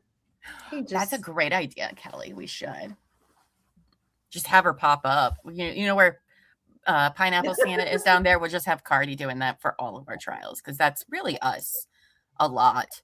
The wig. I mean, I'm telling you, I send that to my daughter literally all the time because she does the dumbest stuff, and I'm always like, yeah, it's like you can use it for anything. Yeah, I mean, Cardi wasn't backing down, and I don't blame her. I do feel like this was a scam to get money out of her, and she was just like, "No, we're not. Let's go." We didn't even know anything about this either, because the first day the audio and video is rough. I don't even think they knew until that morning, right? And so it was a whole thing. That was a fun little civil trial to watch there. What an experience.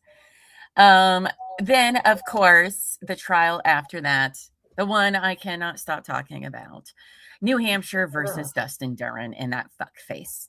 I hate this guy. That's I just good hate word him. for face, yes.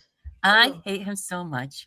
So in case you missed that trial coverage, definitely go back and watch it. If you want to watch Llama just get pissed and rant every day about this guy and his stupid face. So he was tried for second-degree murder, reckless conduct, and child endangerment in the February 2024 shooting death of his children's mother, Caitlin Nafziger. Prosecutors argued he shot Nafziger in anger. Defense claimed he acted to protect his daughters from an alleged kidnapping threat. Keep this all in mind later when we talk about one of these future trials we're about to cover. And then think of Dustin Duran, and then think of the guy we're going to talk about. And you'll be like, okay, Dustin. Okay. Right? Okay, sir. All right. So he said he protected to his daughters from an alleged kidnapping threat. That wasn't what happened. The case triggered a statewide Amber Alert after he fled with his 2 young daughters across states. And they were found safe. The jury convicted him after about 3 hours of deliberation on all counts. And he was sentenced to 45 years to life for murder and additional sentences for related charges. And I couldn't have been happier. That guy, what a liar, pants on fire. Couldn't have happened to a nicer guy. I know, right? He was really, yeah. I think we all feel the same.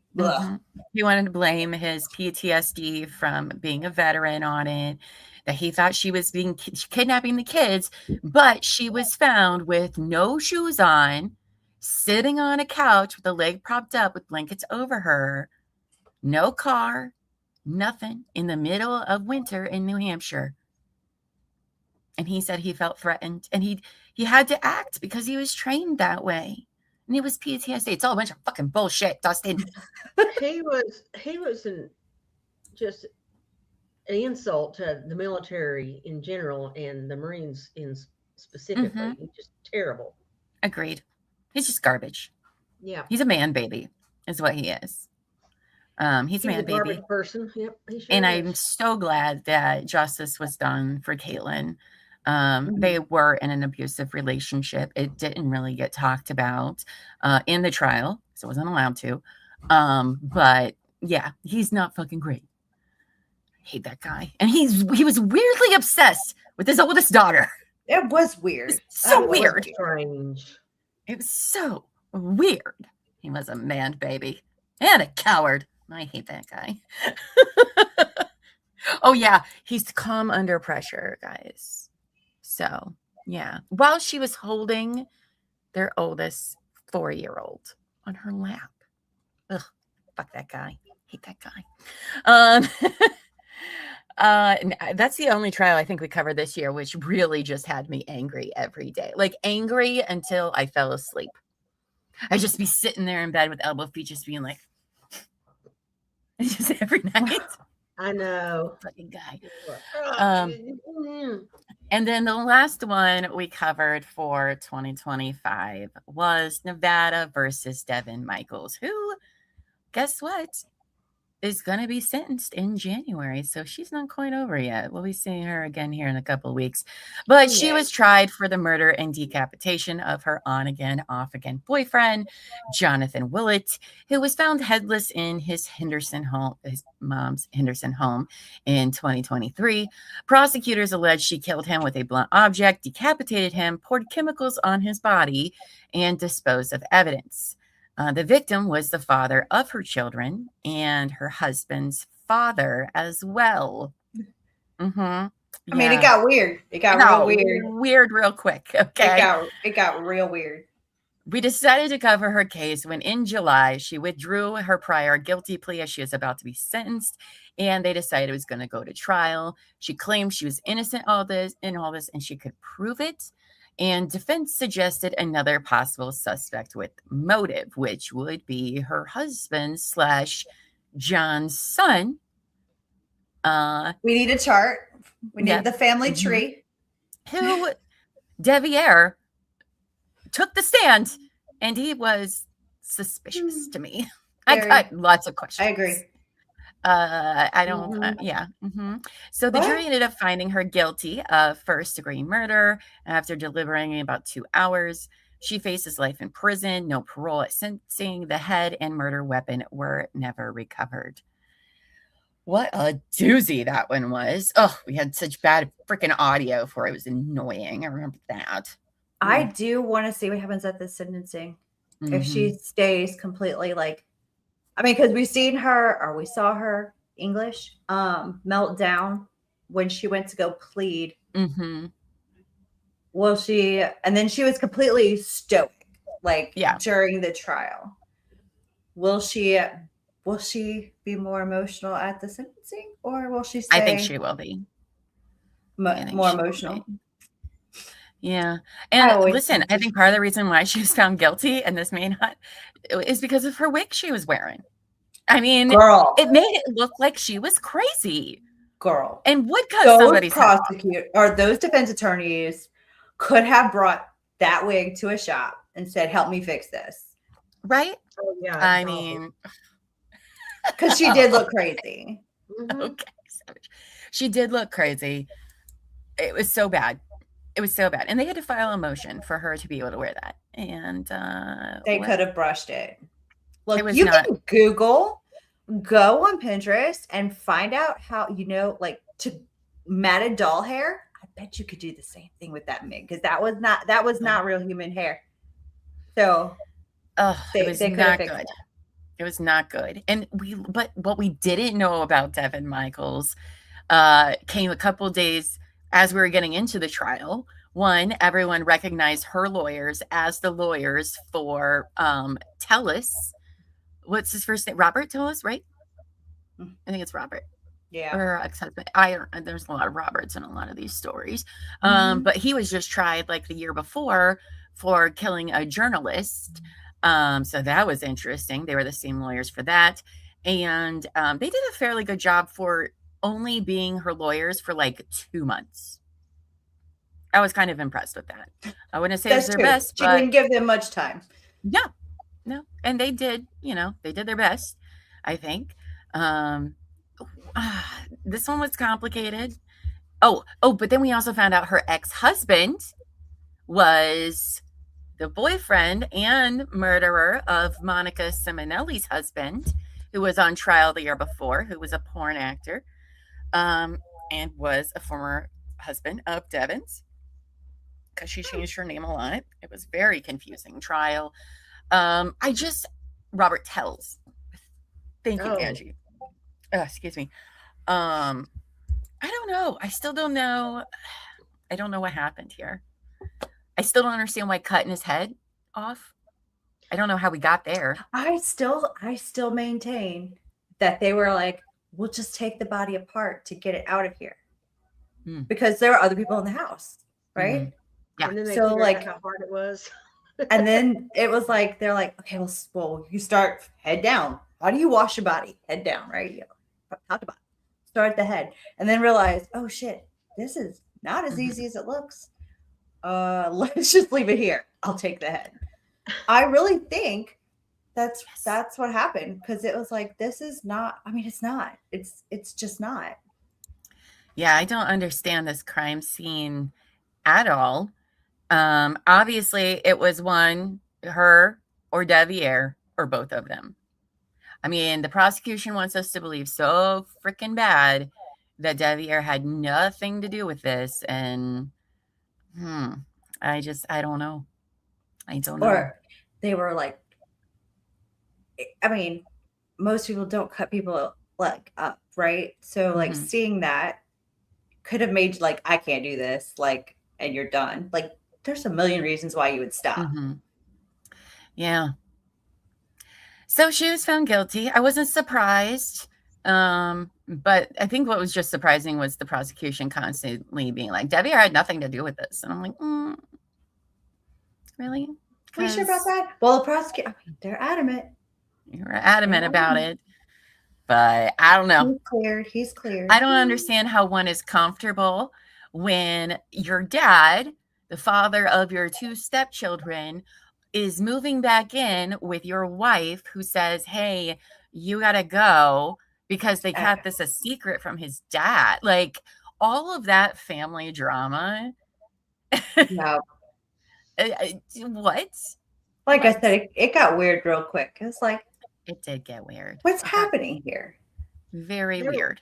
There were people in the South jealous of how weird that was. I mean, you know, we have weirdness here, but that was like really weird. Like, we didn't even think of that. If you're doing porn, is that really acting? I mean, I think all of us have, acted a time or two. Maybe not on camera, but, you'd be surprised. Some of us probably have earned Oscars. What are we talking about? Where are you going with this? Buffy. That's all I'm saying. Well, okay, so that wraps up all the trials that can you believe that is how many trials we did last year? It's crazy. That's a lot. And guess what? There's going to be more next year, probably. She went ... probably. ... And we're going to talk about some of these. These are ones that we're watching a ton of cases for 2026. And these are some of the ones that we think is more likely to go to trial than not.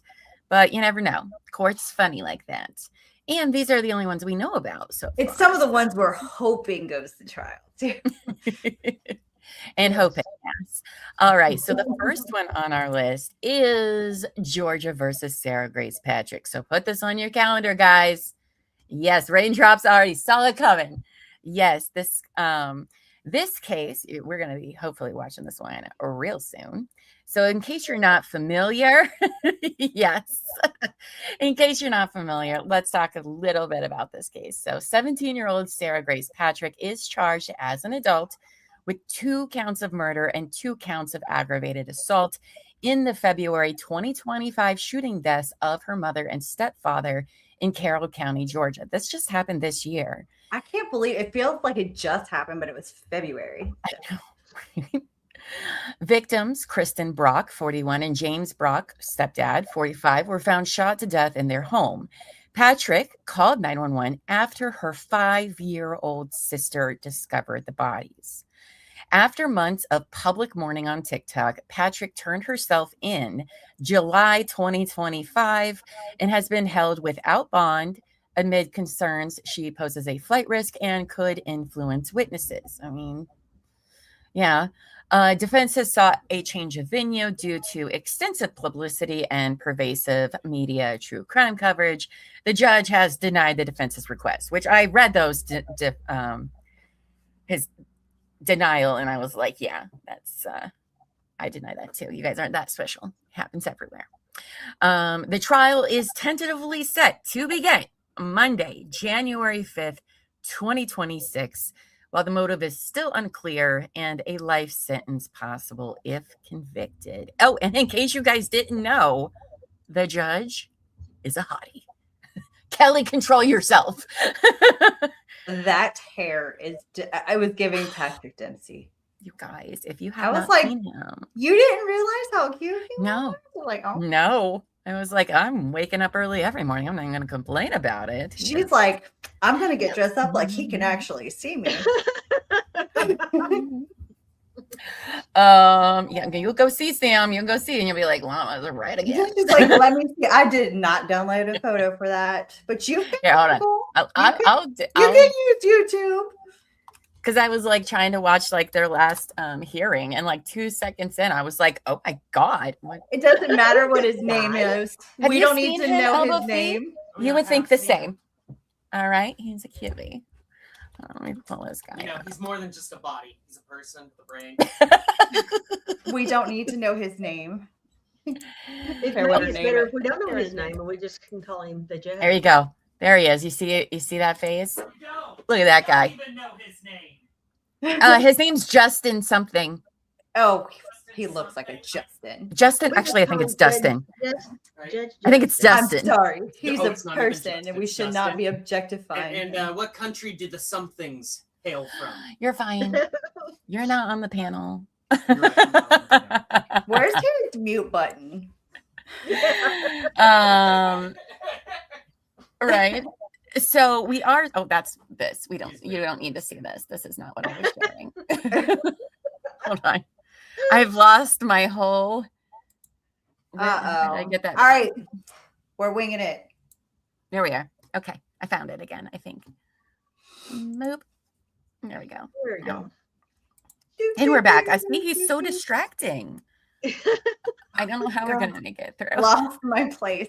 We're like, Llama, do you remember anything they just said? You'd be like, girl, no. No. I'm going to need somebody to take notes every day. Okay. Yeah. What'd Your you say? Honor. Let me Yeah. see. Uh-huh. Yes. Yes, it's gonna be a good time. Anyway, no, I'm really excited about this trial. In the sense that, I mean, I like when we cover trials that aren't quite like there's some interesting aspects to it. Oh. And I am not super familiar with this case. We're gonna try to do a little like crash course deep dive case file when we decide to name on one of those for her though before trial begins.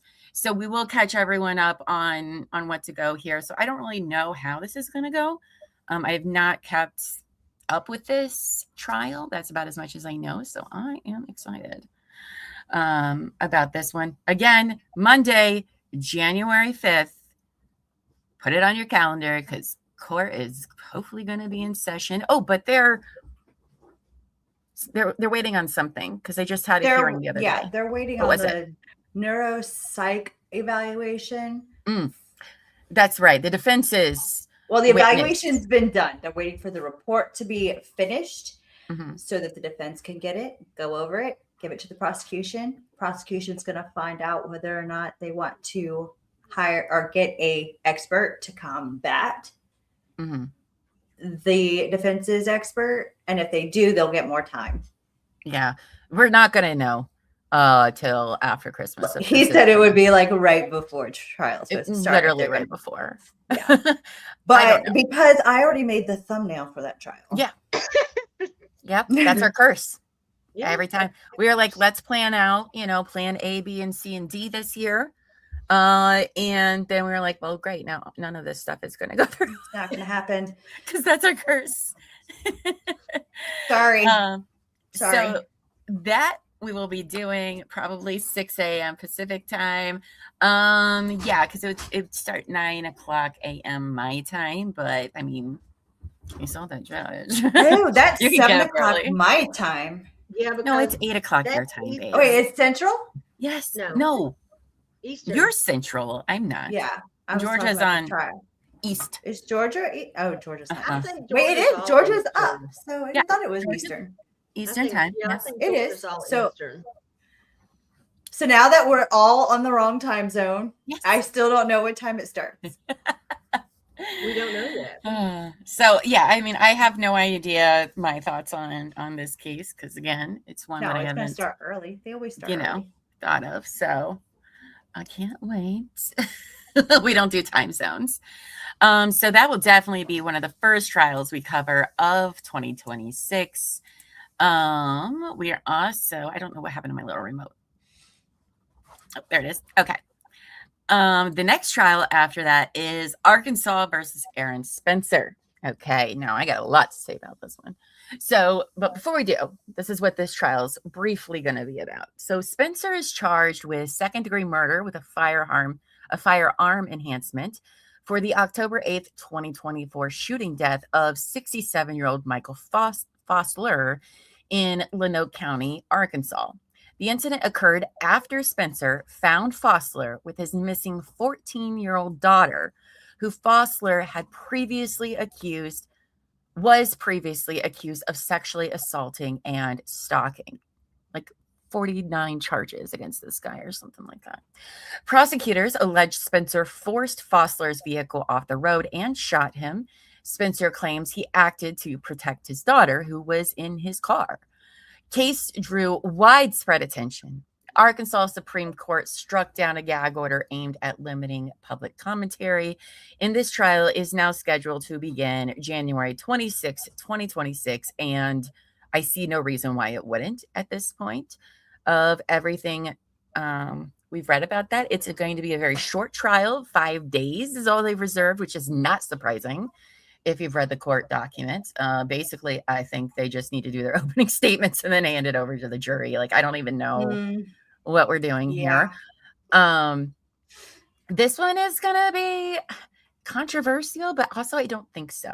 And here's what I have to say about Aaron Spencer. All right. So he is a military vet. Oh my gosh, what? And this happened because a man kidnapped his daughter. And he had to go find her, and he is claiming justification and self-defense.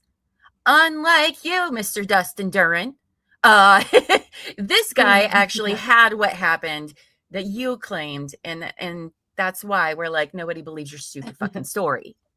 Okay?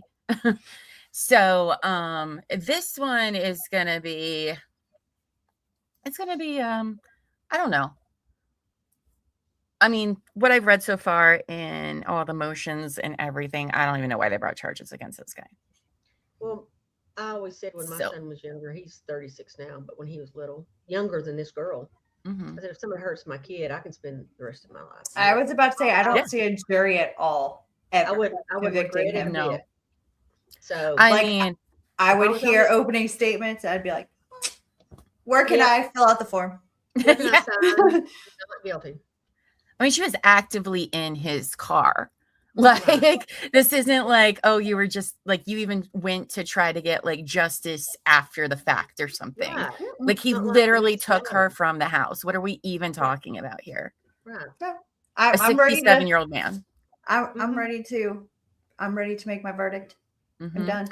Now, hopefully this will be streamed. Not quite sure if it's going to be. I hope that it is, because there's some more questions I have for the local people in charge. Police department's kind of sketchy. Yeah, I do have some questions, but I am hoping that they do stream it, because one, a lot of people get confused with self-defense, and I think this is pretty textbook for third-party self-defense clause, right? Because most of the time we don't see in third-party self-defense. So I think that that's another reason why this is very interesting. But if they don't cover it live, we will definitely still be updating it every single day of what's being talked about in court, because this needs to be had. With that though, I gotta let Miss Zoe out, so I'm gonna just do the next one. And one of you guys can talk about it real quick. What is the next one? Preston Lord. Preston Lord. Oh. It would help if I wasn't on mute. Never mind. Elbow feet came and got them. Okay. Oh, elbow feet to the rescue. Elbow feet to the rescue. I honestly kind of forgot he was here. All right, so Arizona versus defendants. And yes, defendants. Okay, there's 7 total. 1 is already pled. 6 are going to trial, being tried together at this point. And this is about Preston Lord, who was 16 and died after a group assault at a Queen Creek's house party in October 2023 in Arizona. Prosecutors allege a coordinated attack by multiple teens linked to the so-called Gilbert Goons. This case is wild. If you have not like kept up with it over the last couple years, like, whoa, it's crazy. It's crazy. Mm-hmm. And another really like important trial of, I think, getting justice of teen boys, you know, getting up on somebody. Anyway, they did horrible things afterwards to him. It was not great. It's not great, guys. And so now several of the defendants are charged with first-degree murder, conspiracy, and aggravated assault. The case relies on video evidence because it's a butt ton of kids there. So there is just... Remember, there was a party. There was a huge party. And we listened to all the 911 calls and stuff. Yeah, we did as a group. Yeah. Yeah. That was it the probable cause of it was like over 1,000 pages. It was. And yeah. I remember going through that paperwork and going, geez, oh, Pete. Mm-hmm. Mm-hmm. Yeah, now the trials. I'm sorry, go ahead, Lady Greg. What did the one plead guilty to? What charge? Oof, can't remember off the top of my head. I don't remember. And I want to say he got like 15 years, I think. So the trial is expected to spotlight group violence, accountability, and teen crime culture. Now, Judge Bruce Myers and the parties have pushed the trial back from its original mid-2025 plan to give defense teams more time to prepare to the volume of evidence, which is extraordinary.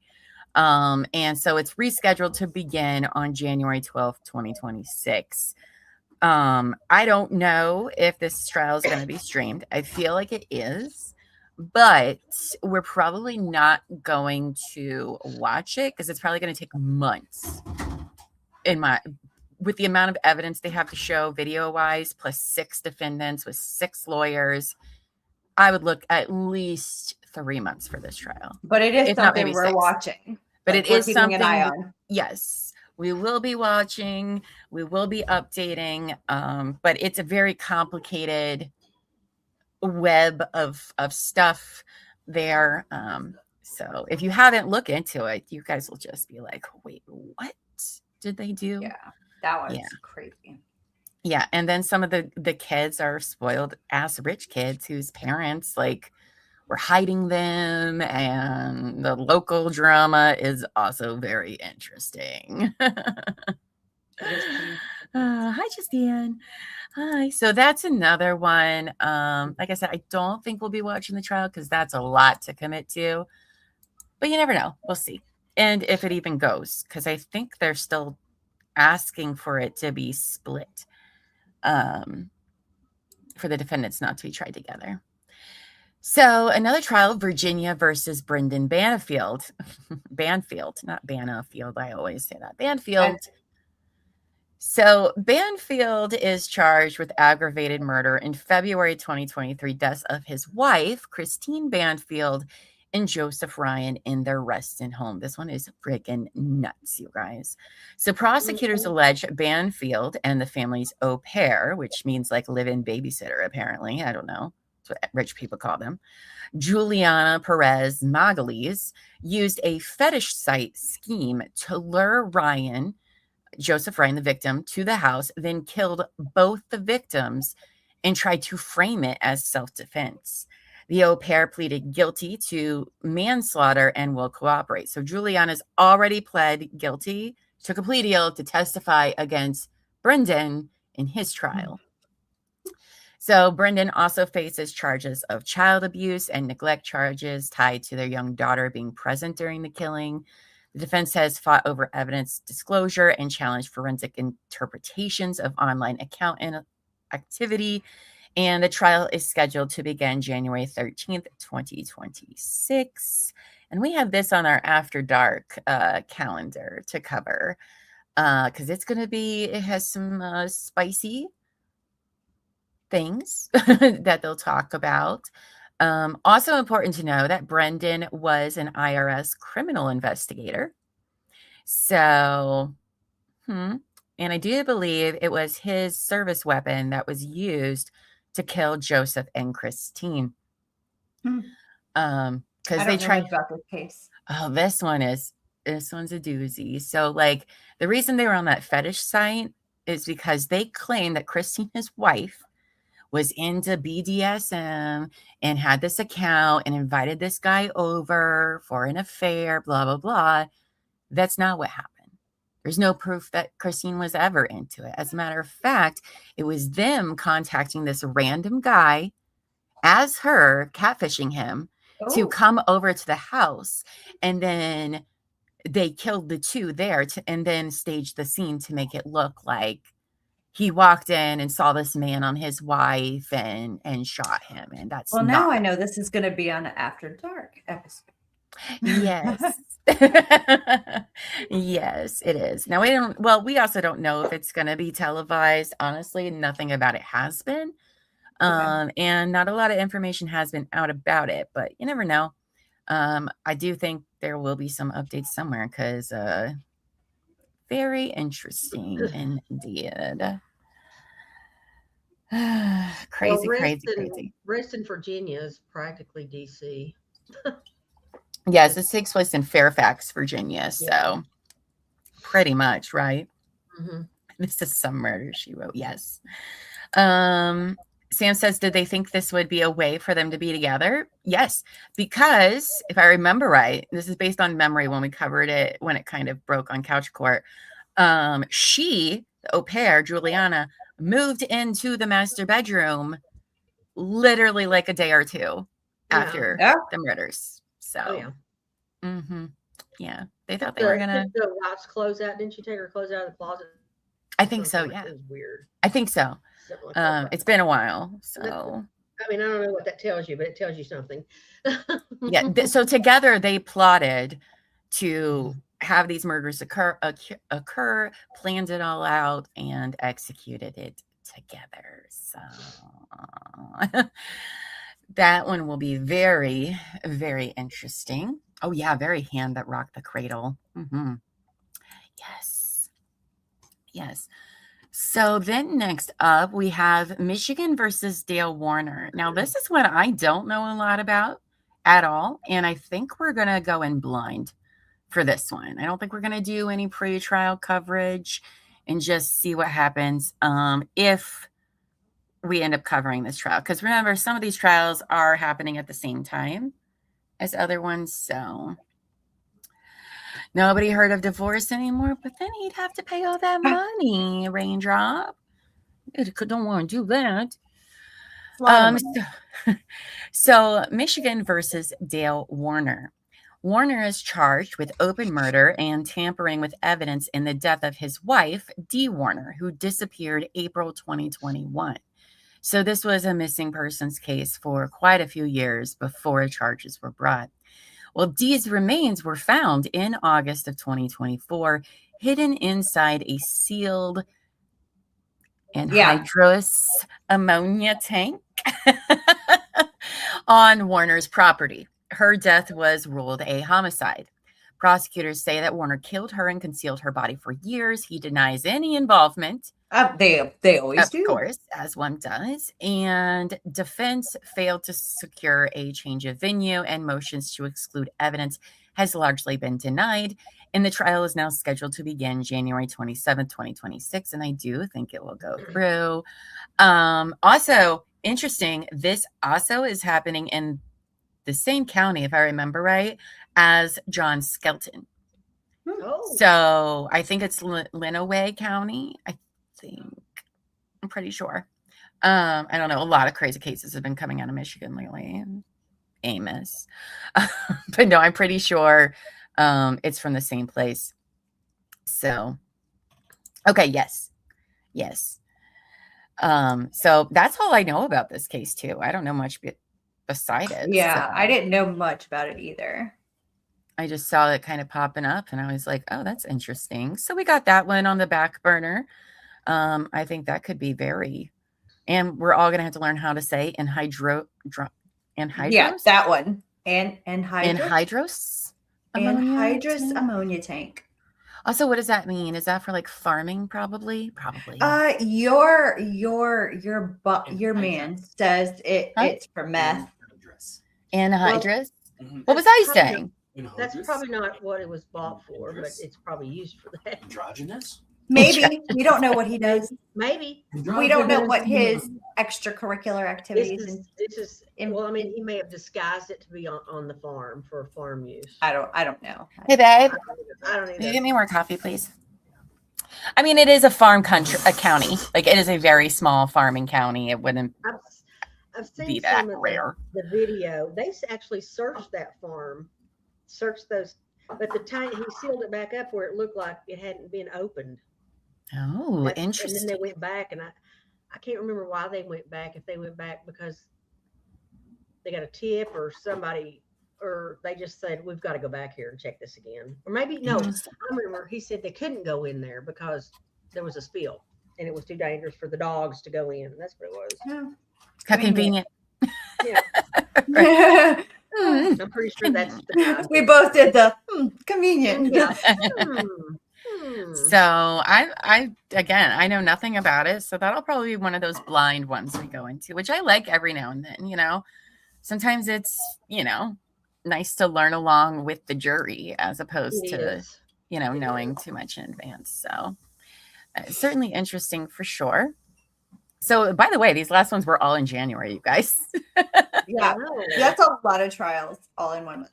Yeah. So when I said we're going to be covering a lot, we're going to be covering a lot the best we can. Then there's Utah versus Corey Richens, which I think Corey has a U in it. It does, but It does. It's fine. Who cares? that's why We're not authors. We're not authors like her, right? Exactly. Also, yeah, spell check isn't that great with names. No, it's not. Also, I have a sister named Corey, so it's just like automatic. Thank you. Like it just happens. Do you want me to make more? You drank that whole pie? I guess so. Yes, you did, because I made that before I went live, and I have not gotten up to get coffee. No, no, you don't need to make more coffee. This will be just fine, sir. We love marital banter. Yes. Yeah, no more coffee for you. No wonder you're Be like, what? I'm fine. And then an hour later, he'll be like, my tummy doesn't feel good. I don't know. Coffee doesn't affect me at all. Yes. So Corey Richens. Richens is charged of aggravated murder in the 2022 death of her husband, Eric. I must have Richens. been tired when I wrote this. You It's see all the fine. bad writing? Okay, so It's fine. We're not send all published your authors. complaints to my Discord and I'll just delete them.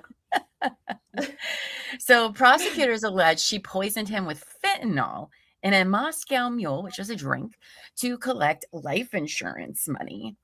The case gained notoriety after she published a children's grief book about coping with a parent's death. Evidence includes toxicology results, financial records, phone data, and alleged fentanyl purchases. The trial is scheduled to begin February 23rd, 2026. Now, I know that there's tons of stuff that's come out in the trial. I am not anywhere close to being caught up in any of it. So, But we're not going to get to see it anyway. yes, this will not be televised. They've already said so. So we know that that's not going to happen. But this is going to be one of those that we'll do updates for After Dark. We're probably going to do a deep dive into the story before her trial, and then, you know, give daily updates as that comes through, because I mean, I definitely want to know more. I just heard it's so webby that it's hard to, you know, just read a few things, because it just keeps getting worse and worse and worse. So, and I think she has other trials for other things, doesn't she? I think so. I think she has some fraud things or something, maybe some federal Yes, fraud. that's what it was. Mortgage fraud. Yeah. What a doozy. What a doozy. So, well, you know, you can't spell butt without UT. Good one. So we have that one. Ooh, we got Mississippi versus Bryson Rivers, who I had planned on covering his trial in July and then October. And it was one of those, every time we got ready for it, guess what happened? Boom, continued. I hope that this is the last continuation. And more so for her family. This is getting a little ridiculous, but it could be pushed again. Who knows? So the grand jury indicted Rivers on 3 counts: capital murder, that's right, death penalty, taking possession of a motor vehicle, and tampering with evidence. The capital murder charge makes this case eligible for the death penalty, and recently prosecutors have said that that's probably what they're going for. I hope this doesn't push the case out further, but we'll see. So his ex-girlfriend, Lauren Johansson, was expected to testify against Rivers in a Tennessee case where he had been arrested in Nashville and accused of kidnapping and brutally beating her less than a year before her murder. It was bad. It was very, very bad. And so his trial is scheduled to begin March 3rd, 2026. So there is a lot of this case I wanted to particularly also cover because of domestic violence. And it's ridiculous that this ever was allowed to happen in the first place, because while he was in Tennessee, Tennessee released him on bail for kidnapping and brutally beating Lauren. And sure, he had an ankle monitor. I don't want to get into it now. All right. But basically, he fled Tennessee to go to Mississippi and killed her. And she did everything right. Her family did everything right. And honestly, my opinion is there was a gross miscarriage of justice from Tennessee and letting what happened happen. It was a problem with the bail bondsmen. They weren't keeping track. There's a whole freaking hearing that they did in Tennessee with those bail bonds women. And yeah, it wasn't great. So hopefully this one goes to trial. I hope it's televised. And yeah, this guy's a real piece of shit. So I'm already biased about this guy. She's like, I've already made up my mind. I've already made up my mind. That's okay. I mean, he purposely went there to kill her. So sorry, that's pretty hot. Got that murder one haircut too.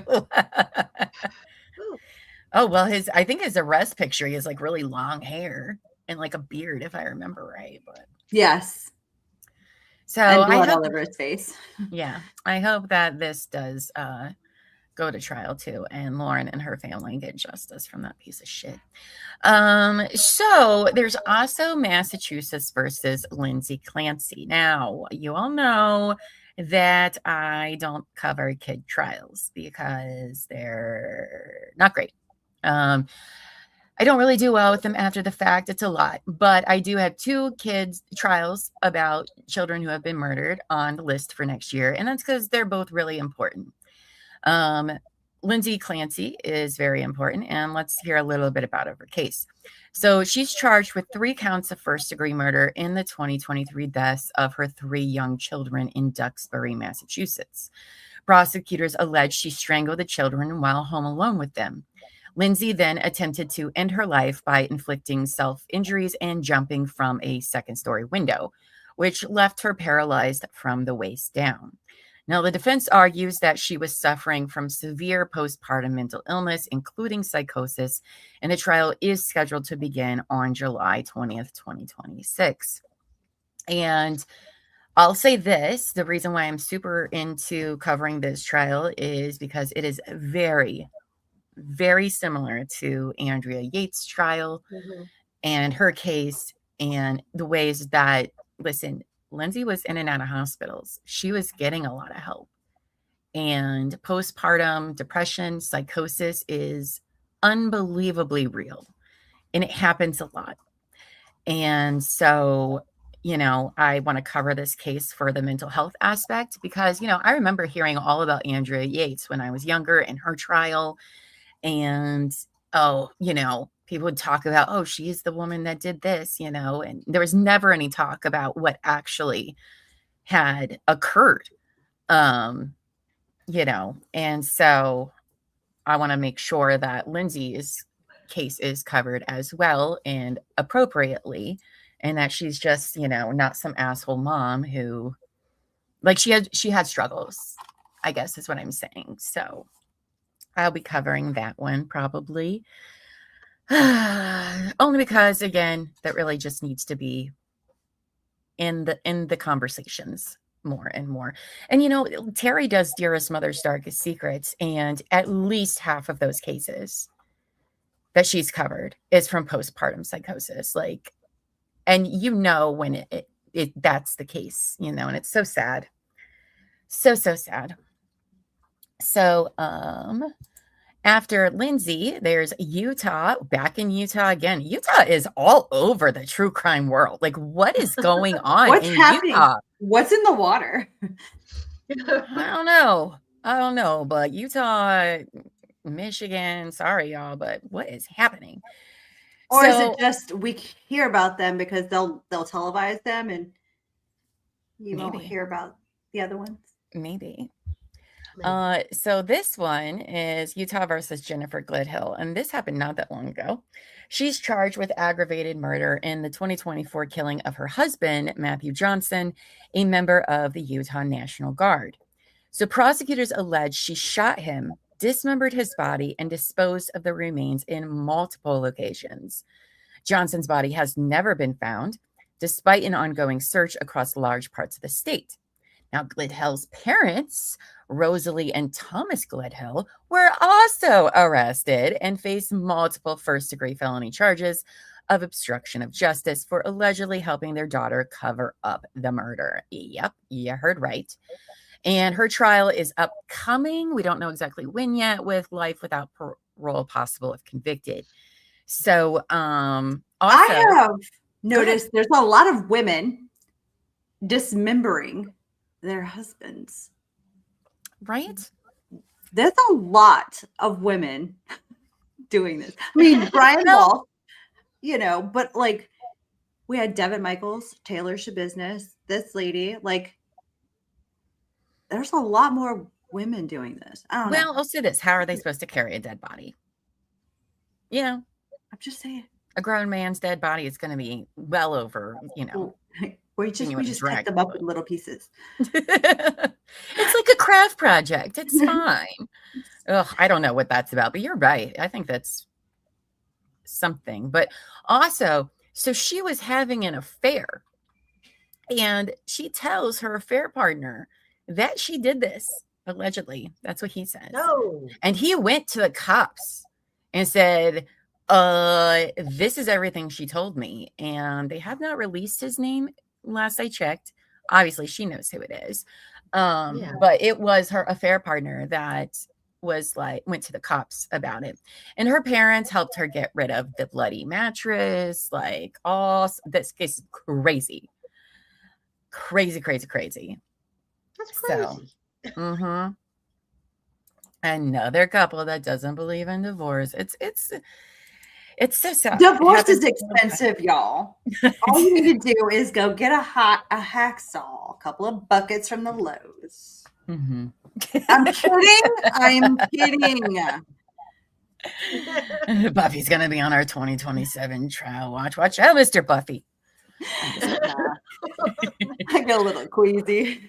Now, I had on my calendar, her trial was supposed to start in December, and then it got pushed, and then they had a hearing, and I don't know when they're going to move the trial. It may be the end of 2025.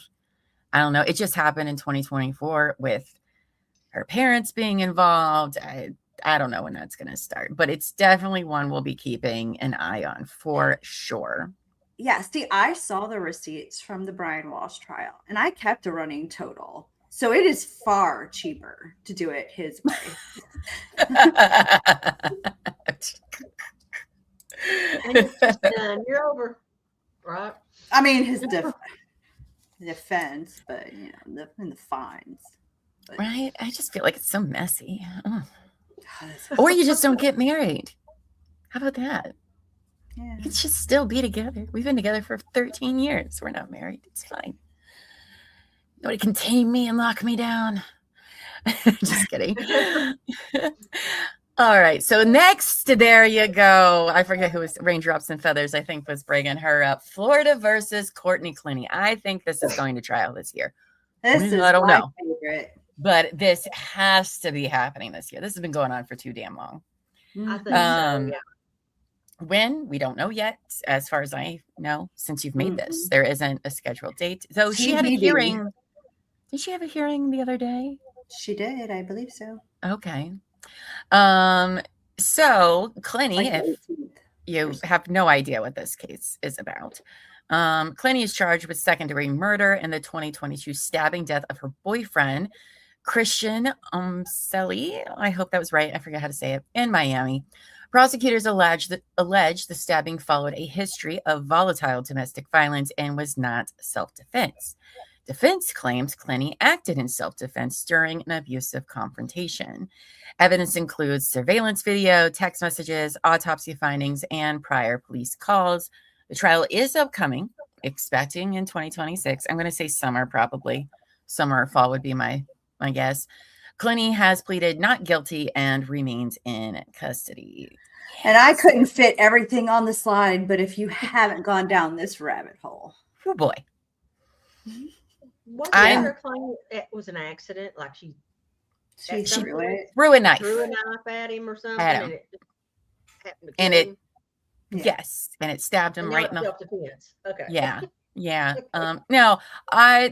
This is a very controversial case. It's a very controversial case. The interrogation video is very interesting. Yeah, there are body cam has been out because this is Florida. And we appreciate you, Florida, for your sunshine laws. And I agree. They should be everywhere. But they had a very toxic relationship, apparently. I don't know how this trial is going to go. So I'm very interested in watching this one for sure to see the arguments. So we'll see. But she's been in there now since 2022. It'll be 4 years very soon. So let's get the trial underway, especially for his family. I mean, come on. It's too much. And her parents were arrested too for tampering with evidence. Yes, that's right. Because they took her computer or something. Yeah. Mm-hmm. Yeah. Yeah. So, throwing the knife right there. Like, come on. Really? I don't know if that's possible. I'll be honest. I thought she was just throwing it because she was mad and it just happened to land in her part. Like that wasn't the intention, which is why she freaked out that he died. Like, oh my, like if you watch the interrogation video, when they told her he was dead, like, I know that there's a bunch of evidence none of us have seen probably. So I hope this goes to trial this year because I need to know. It's been 4 years. And I think people deserve answers at this point. So next up is New York versus Pedro Hernandez. Let me tell you what, can't wait for this one. Okay. If you don't know my opinions about Pedro Hernandez's trial, please go watch our episode about Eitan Pates. It's a 3-parter we did for True Crime and Wine Time, and you will hear all about the shenanigans that were happening and going on when it came to finding the killer of Eitan Pates, who they believe was Pedro Hernandez. And I don't think it was him. I do believe Pedro Hernandez is factually innocent. But I agree. We'll see. Because his conviction for kidnapping and murdering 6-year-old Eitan Pates in 1979 was overturned in 2025 due to flawed jury instructions about his confession. The Manhattan DA has decided to retry Hernandez because the Supreme Court told them you have until June 1st to have jury coming in 2025 or he walks free. That was their choice. But the DA has decided to retry him. Hernandez confessed to the crime nearly 3 decades later and was sentenced to 25 years to life after being convicted of murder in 2017. His first trial ended in a hung jury in 2015 with one lone juror holding out. A federal judge ordered the jury selection must begin by June 1st, 2026, or Hernandez must be released. Sorry, I forgot that bullet point was there. With no body ever found, the case hinges on confessions, witness memory, and legal disputes over interrogation handling. If you want to call those confessions, sure, I guess. He's a very mentally ill man, history of mental illness. And those confessions seemed pretty coarse after being questioned for 24 hours. They did not have much evidence in those trials at all, except for witness testimony that wasn't really anything, except for Pedro saying, I did it, but that's not even credible. That confession, I agree. It was just like, I mean, it was like they didn't even use the read technique. They just went in there and told him what to say, and then after he said it, then they turned the cameras on and he said it again, kind of thing. Mm-hmm. It was because not only does he have mental illness, but he also had like an IQ of like 70. So he's not, he could be very easily manipulated and coerced to say things. Also, there was another suspect, well, two more, that even the original investigators believed that it was Jose Ramos. They testified on the stand, U.S. district attorneys, and said it was not Pedro, it was Jose. And so he's getting another trial. This is New York. It will not be televised because they don't do that anymore. I will absolutely 100% be covering this trial for After Dark. I don't care how many After Darks I'm doing that month. I do not care. I would go to New York if I could, because this is also all about politics and people getting elected. Every inch of it reeks of that, and it's disgusting. Absolutely disgusting what they've done there. So watch out for spicy llama recaps each day come June 1st, because it is happening June 1st no matter what. Has to. Well, it's June 1st or it's not happening and he's walking out the door. Yep, so they have to call jury. So has to be done. It's not much time. For reference, Forrest Gump was an IQ of 75. If that just, they're just easier to manipulate, and it's egregious and gross. It's egregious and gross what happened all around. But what could be more egregious? I'm telling you, a soundboard. What could be more misleading? So exactly. Where's Alessi? I need Alessi to join this team, because really this is absolutely egregious and disgusting. More corruption. Corruption's everywhere, kiddos. Anyway, then there's Kentucky versus, Sean Mickey Steins. Now, I'm not caught up in all of the local thoughts and things going around. Moving slowly. Right. So this is former Letcher County Sheriff Sean Mickey Steins is charged with the murder of District Judge Kevin Mullins, shooting Mullins inside a courthouse in September 2024. The footage is everywhere. It's not up for question. Yeah. It is definitely did that. Video surveillance shows Steins entering the judge's chambers and firing multiple shots, and he surrendered right afterwards. The defense is preparing an insanity, extreme emotional disturbance defense, and has sought to introduce psychological evaluations. No trial date has been publicly announced yet, but proceedings continue as the case moves forward towards trial. I don't think there's rumors of the motive, and I don't really know all of that detail to like talk about them. It's speculation. It's a lot of small town talk, which maybe there's truth in it. But I don't really know, because a lot of it's on social media and I don't have social media. So apparently there was some talk, I know, of defendants performing sex acts. His daughter before he shot her, right? Shot him though. Yes, he had the judge call his daughter on the judge's phone. There's some shit going on for sure. But what exactly? I don't know. I don't know if that's necessarily what happened, but something is going on in Letcher County. Something is amiss. Now, if this trial goes in 2026, it probably won't be till the end of the year. Not if we're doing insanity. Yeah, I don't think so either. It's just when we want to go for 26. They could do fall winter of 2026, but insanity defense, that's a lot of evaluations, a lot of reports that you do have to take several months to put together. So maybe we'll see. We'll see. And then Ohio versus George Billy Wagner III, which my mom just called me this morning before this, asked for an update. So if you're not sure about this case, the Pike County Massacre is what we're talking about here. So Billy Wagner III, is charged with 8 counts of aggravated murder in the 2016 Pike County Massacre. Prosecutors allege he conspired and participated in the execution-style killings of 8 Roden family members over a custody dispute, though it was more than that.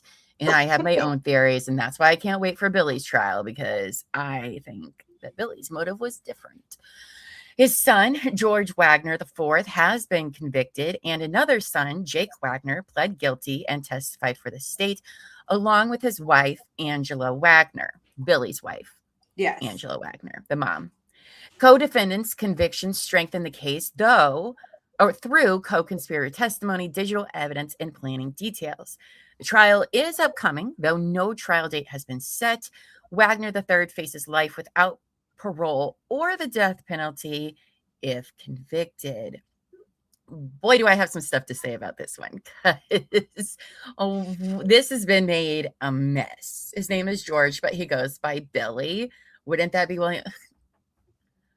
Their middle name's Washington, so make it make sense, Rain. I don't know. It's George Washington Wagner. I don't know why he's called Billy. I don't know. But that nickname's kind of common in Ohio, even if that's not your name. So I don't know. But some things to say about this one, because I know everything about this case. Yeah. All right. It's my bread and butter, this one here, because it's so crazy. So the reason why this hasn't gone to trial yet is because there's a new judge on the case, a special judge, because the one that oversaw George Wagner IV's trial retired. So they brought in a new judge. And what new judge did they bring in? Well, the head judge of the county I grew up in, who had retired, and he is now the special judge on this case, which is just interesting, because I also graduated high school with his daughter. And so now the prosecution had set up a deal with Jake Wagner. Jake Wagner was the father of the baby that this whole custody dispute was over. Okay. And he is the one who personally shot and killed 5 of the 8, if I remember correctly. And so he finally decided he would take a plea deal and admit everything that happened if they would take the death penalty off the table for his family. And they said, sure, if you testify against them, we will no longer seek the death penalty in them. And Angela took a plea to testify, getting only 40 years. We're very pissed off about Angela's plea agreement, because she is the Donna of this story. Actually, as a matter of fact, she's worse than Donna Adelson. She is way worse than Donna Adelson, what they've done here and to other girls that their sons were dating. But so they have these plea deals to testify, right? So when George went to trial, the older son, the death penalty was still on the table, and the death penalty did not come off until after Jake and Angela testified. Then in the middle of the trial, they took away the death penalty, right? And so it was life. Now, Billy, the death penalty is still on the table, because it doesn't come off unless Jake and Angela testify against Billy, except that the new judge, Judge Hine, decided that the prosecution did not turn in death penalty stuff in on time for some reason, and took the death penalty off the table for Billy Wagner, which completely changes the plea agreements for Angela and Jake, because that means they wouldn't need to testify at all, because the death penalty is not there. What do they, what's the point of that, right? And the prosecution's pissed. Honestly, everybody in Ohio is pissed off about this case for numerous reasons, right?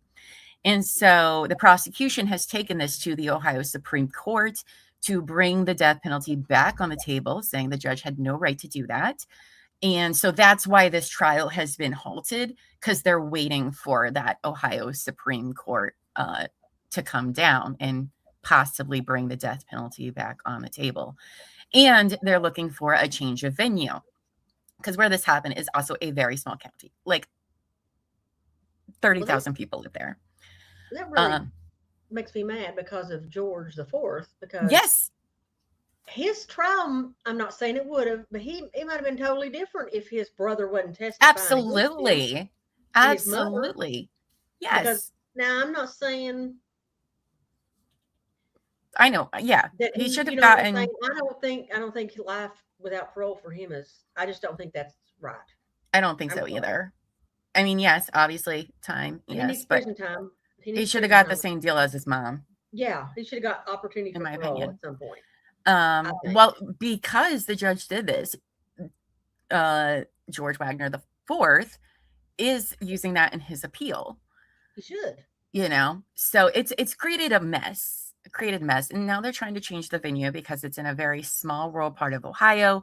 They already held the one son's trial there. Everybody knows it. And my guess is they're probably going to move it to where I live. And if they do, I am so going to be there. It'll be a long trial because George Wagner the Fourth was 66 days of trial. But I do believe stuff's going to come out in Billy's that wasn't allowed to be brought up in Georgia's. So, you know, but that one I could talk hours about that case. But now we're just not sure where it's going to go based on that decision. So we will see. Sam says, I think he should have gotten punishment, but I don't think he deserved the max over everyone else. I agree. I mean, he didn't kill anybody. You know, he was there. He knew about it. Yes. But he didn't kill anyone. Jake said he didn't kill anyone. Conspiracy for him. Just knew about it and didn't stop it. But I mean, I know, you know, the getaway driver is just as guilty as the bank robbery as the people who go inside. But oh yeah, absolutely. Still, I mean, he should at least have the opportunity for parole. I'm not saying letting him out today or anything. But their family was like this weird little cult. Weird stuff. I mean, they were so cult of mama. Oh, and the testimony from Jake's ex-wife and Georgia's baby mom and what they did to those girls is they were obsessed with people hurting, like sexually abusing the babies. It was weird, very weird, almost like projection. Yeah. And then Michigan versus John Skelton. We won't go. This isn't probably going to happen in 2026, but he has an evidentiary hearing May 11th, which is expected to take several weeks for an evidentiary hearing, which is crazy. And they've reserved the time. The judge is like, this is when that's happening and it's not changing. So at least by May, we know that'll be happening. It probably will be streamed and we'll live stream it. And probably me and Amos might meet and attend it ourselves since it's halfway between both of us. So this is the other kid case I was talking about, but I'm too overly invested in this one that how can you not watch it to get justice for those little boys and all of his stupid fucking lies. Oh my God. He's the worst liar ever. Just ever. Excuse me. And there we go. There's our last one. This one, you guys, I don't know if y'all are ready for. I don't know if you're all ready for Laura Owens, okay? No. So Owens is charged with multiple felony counts, 14 so far, including fraud, perjury, forgery, identity theft, and extortion tied to allegedly falsifying pregnancies and related schemes. Now, the case originated after she filed a paternity suit against former Bachelor star Clayton Echard and later was accused of falsifying documents and statements. It's crazy. All right. Prosecutors alleged Owens made inconsistent statements, falsified records, and misled courts and victims in 2 separate cases, even though there's more than that. Now, the defense has entered not guilty pleas, and court hearings are scheduled with the case progressing towards trial. So this is going to be like our biggest deep dive ever. We're going to be talking about this trial for months. We are currently in the middle of digging through all of the research from all of the trials. There's so many trials this woman has done. Okay. There's like 11, I want to say, something like that. And it's a mess. It's a mess. I told the team about it and I was like, listen, what I'm telling you is just the tip of the iceberg. And I assure you, this is just the tip of the iceberg. What do you think, Lady in Gray? You've started reading the stuff. Crazy town. It's crazy town. I mean, this woman's like, I'm just like on a very small little section of this. And I'm like, oh my gosh, this lady's got problems. Yes. Yes, she and does. The falsifying documents and statements. Yeah. Lots of those. Yes. And listen, Clayton Echard was like, she is not pregnant with my baby because we only did oral stuff. Like, there's no way she's pregnant with twins. When we met twice and that's what happened. That was it. You know what I found interesting about that though was how, like in the case I'm reviewing, how she talked about how the man was seemed to be, this is her saying this, obsessed with celebrities and meeting celebrities and all this stuff. And look at what she's doing here. Right? Girl. You don't even want to know. You guys don't even know what she did to meet Clayton. It's crazy. Oh, I haven't gotten there yet. It's so crazy. Yeah. Like, and this, by the way, this is not the first man she's done this to. We know because guess what? There's other cases, other civil trials of her coming up with absolutely batshit crazy stuff to ruin a man's life. All right. Allegedly. But you know, it's bad though, when the civil court, well, I mean, she lost a lot of those cases. So is it? I don't know. But you know, it's bad when the civil court judge told his lawyers, you need to take this to the prosecutor's office, please. And thank you. Felony charges. That's when you know it's not good, when the judge puts that on the record of, I think you need to take this to their office. But it's the judge said that. Yes. That's why the first set of felony charges is for Clayton's case, and then the second one. But that's because the judge there was like, no, she totally. I mean, you guys, she was faking everything. It is crazy.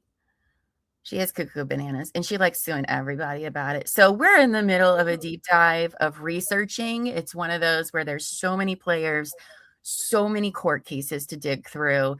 This woman is litigious as fuck. So we got to do a lot of dotting our I's and crossing our T's. But so we will start beginning to tell this story. My interruption with allegedly. I was like, allegedly. That's actually, Buffy's just going to be on every single time to just say allegedly. Exactly. So I don't know when we're going to start this coverage. Again, they know, they've seen the number of documents we have to go through. So we don't know exactly when it will be, but we most certainly will be talking about her a lot. So buckle up in this world of crazy. Just need to get a blinky like graphic to come up and just overlay. It says allegedly, and then it just goes away, and it just comes up allegedly, goes away. Yes, I think so. Yes. I mean, she accused them of other stuff besides being impregnated as well. It's really, that's another reason why I wanted to cover this case, is because she has set out to destroy so many lives. And if she doesn't get thrown in prison, the world needs to be warned about her. because she has a track record. Okay. She didn't just do this because Clayton was a celebrity. No, it happened. There's other cases with other just normal everyday guys. So we will be doing that. And I can't wait to get into that. But it's just a lot to wrap your heads around. So I'm hoping February, but no reason to rush it. We got lots of things on our plates. So prepare yourselves. See, I know, Ted Lady Grace. Like, what? She's like, oh, and you thought we were going to be bored. No, I don't know when that'll be, everyone. But we want to make sure that we do the right amount of research, get things lined up. So, because you'll see. We thought the deep dive of Crystal Rogers was long, or we thought the Donna Adelson deep dive was confusing. This is beyond both of those. So we will see. We'll see when we get to it. So well, I'm excited for trials next year. I know that's only a small part of the ones we were looking into. So you guys, January, buckle up, because we will be covering a lot of trials in January. And guess what else we decided to do different? Because we learned a lot. You know, we started doing this having no idea what we didn't even know it was going to keep happening after Karen Reed. So we've learned a lot from 2025. We learned that it's really hard to do this. It's very hard to be here covering trials the whole time. It's hard stuff, but we got better at it. And now we have plans in case a trial falls through. We'll have a backup, and then a backup, and then a backup. We do have some classic trials scheduled. If one trial falls through, we might watch a trial that already happened.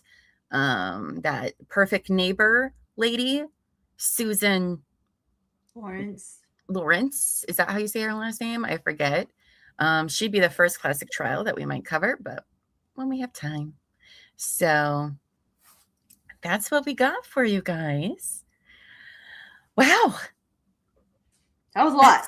That was a lot. That was a lot. And I'm so excited. It's weird. Too. Until like week 3 into January, when I'm like, why did we do this? I hate December Llama. I hate her so much with her stupid ideas. You'll have to stop taking showers. Right. That's where she comes up with, in case the chat wants to know, it's because that's where she comes up with all her big brain ideas that she hates her past self for later. Yeah. All the time. Ambitious Llama, she is just the worst. And I always have to pay the price. Future Llama always has to pay the price for her stupid ideas. What was I thinking? I must have been feeling really good that day when I decided to do that. Right. So see, even though we've taken time off because of the holidays and whatnot, we are going to come back bigger and better than ever. And I can't wait to see what 2026 brings, because look at all the fun stuff we get to recount. So I am excited too. And I'm ready to follow. I'm still constantly looking for updates because the hearings are going on, like, still. Yeah. So, I can't wait. I hope Sarah Grace Patrick starts us off. I don't know. I think it will. Because does her psych eval really matter? It's probably going to depend on if the prosecution wants to oppose it. Yeah. And they want to get their own. Yeah. It's if they want to hire their own expert to go against their expert. I mean, they might want that, but for a rebuttal case. Because I know you looked into it more, but isn't most of this case under seal though because of her age? Or gag ordered or something?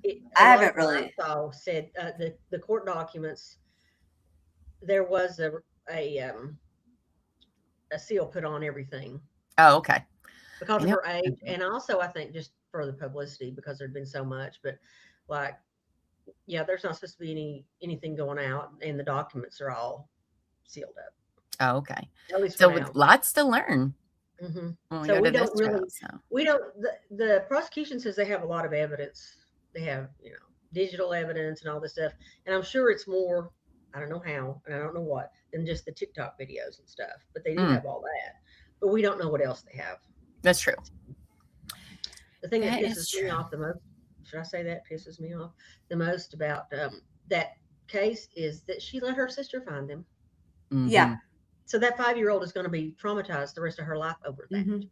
Regardless of what happens. She's still going to always have that. Just awful all the way around. Yeah. I'm all just the way so, around. I want to know the why. I always, Oh, I do too. we never get the why, but I want to know the why. Well, in this case, if we might, because I mean, were they taking her TikTok away? You know what I'm saying? Who knows? Right?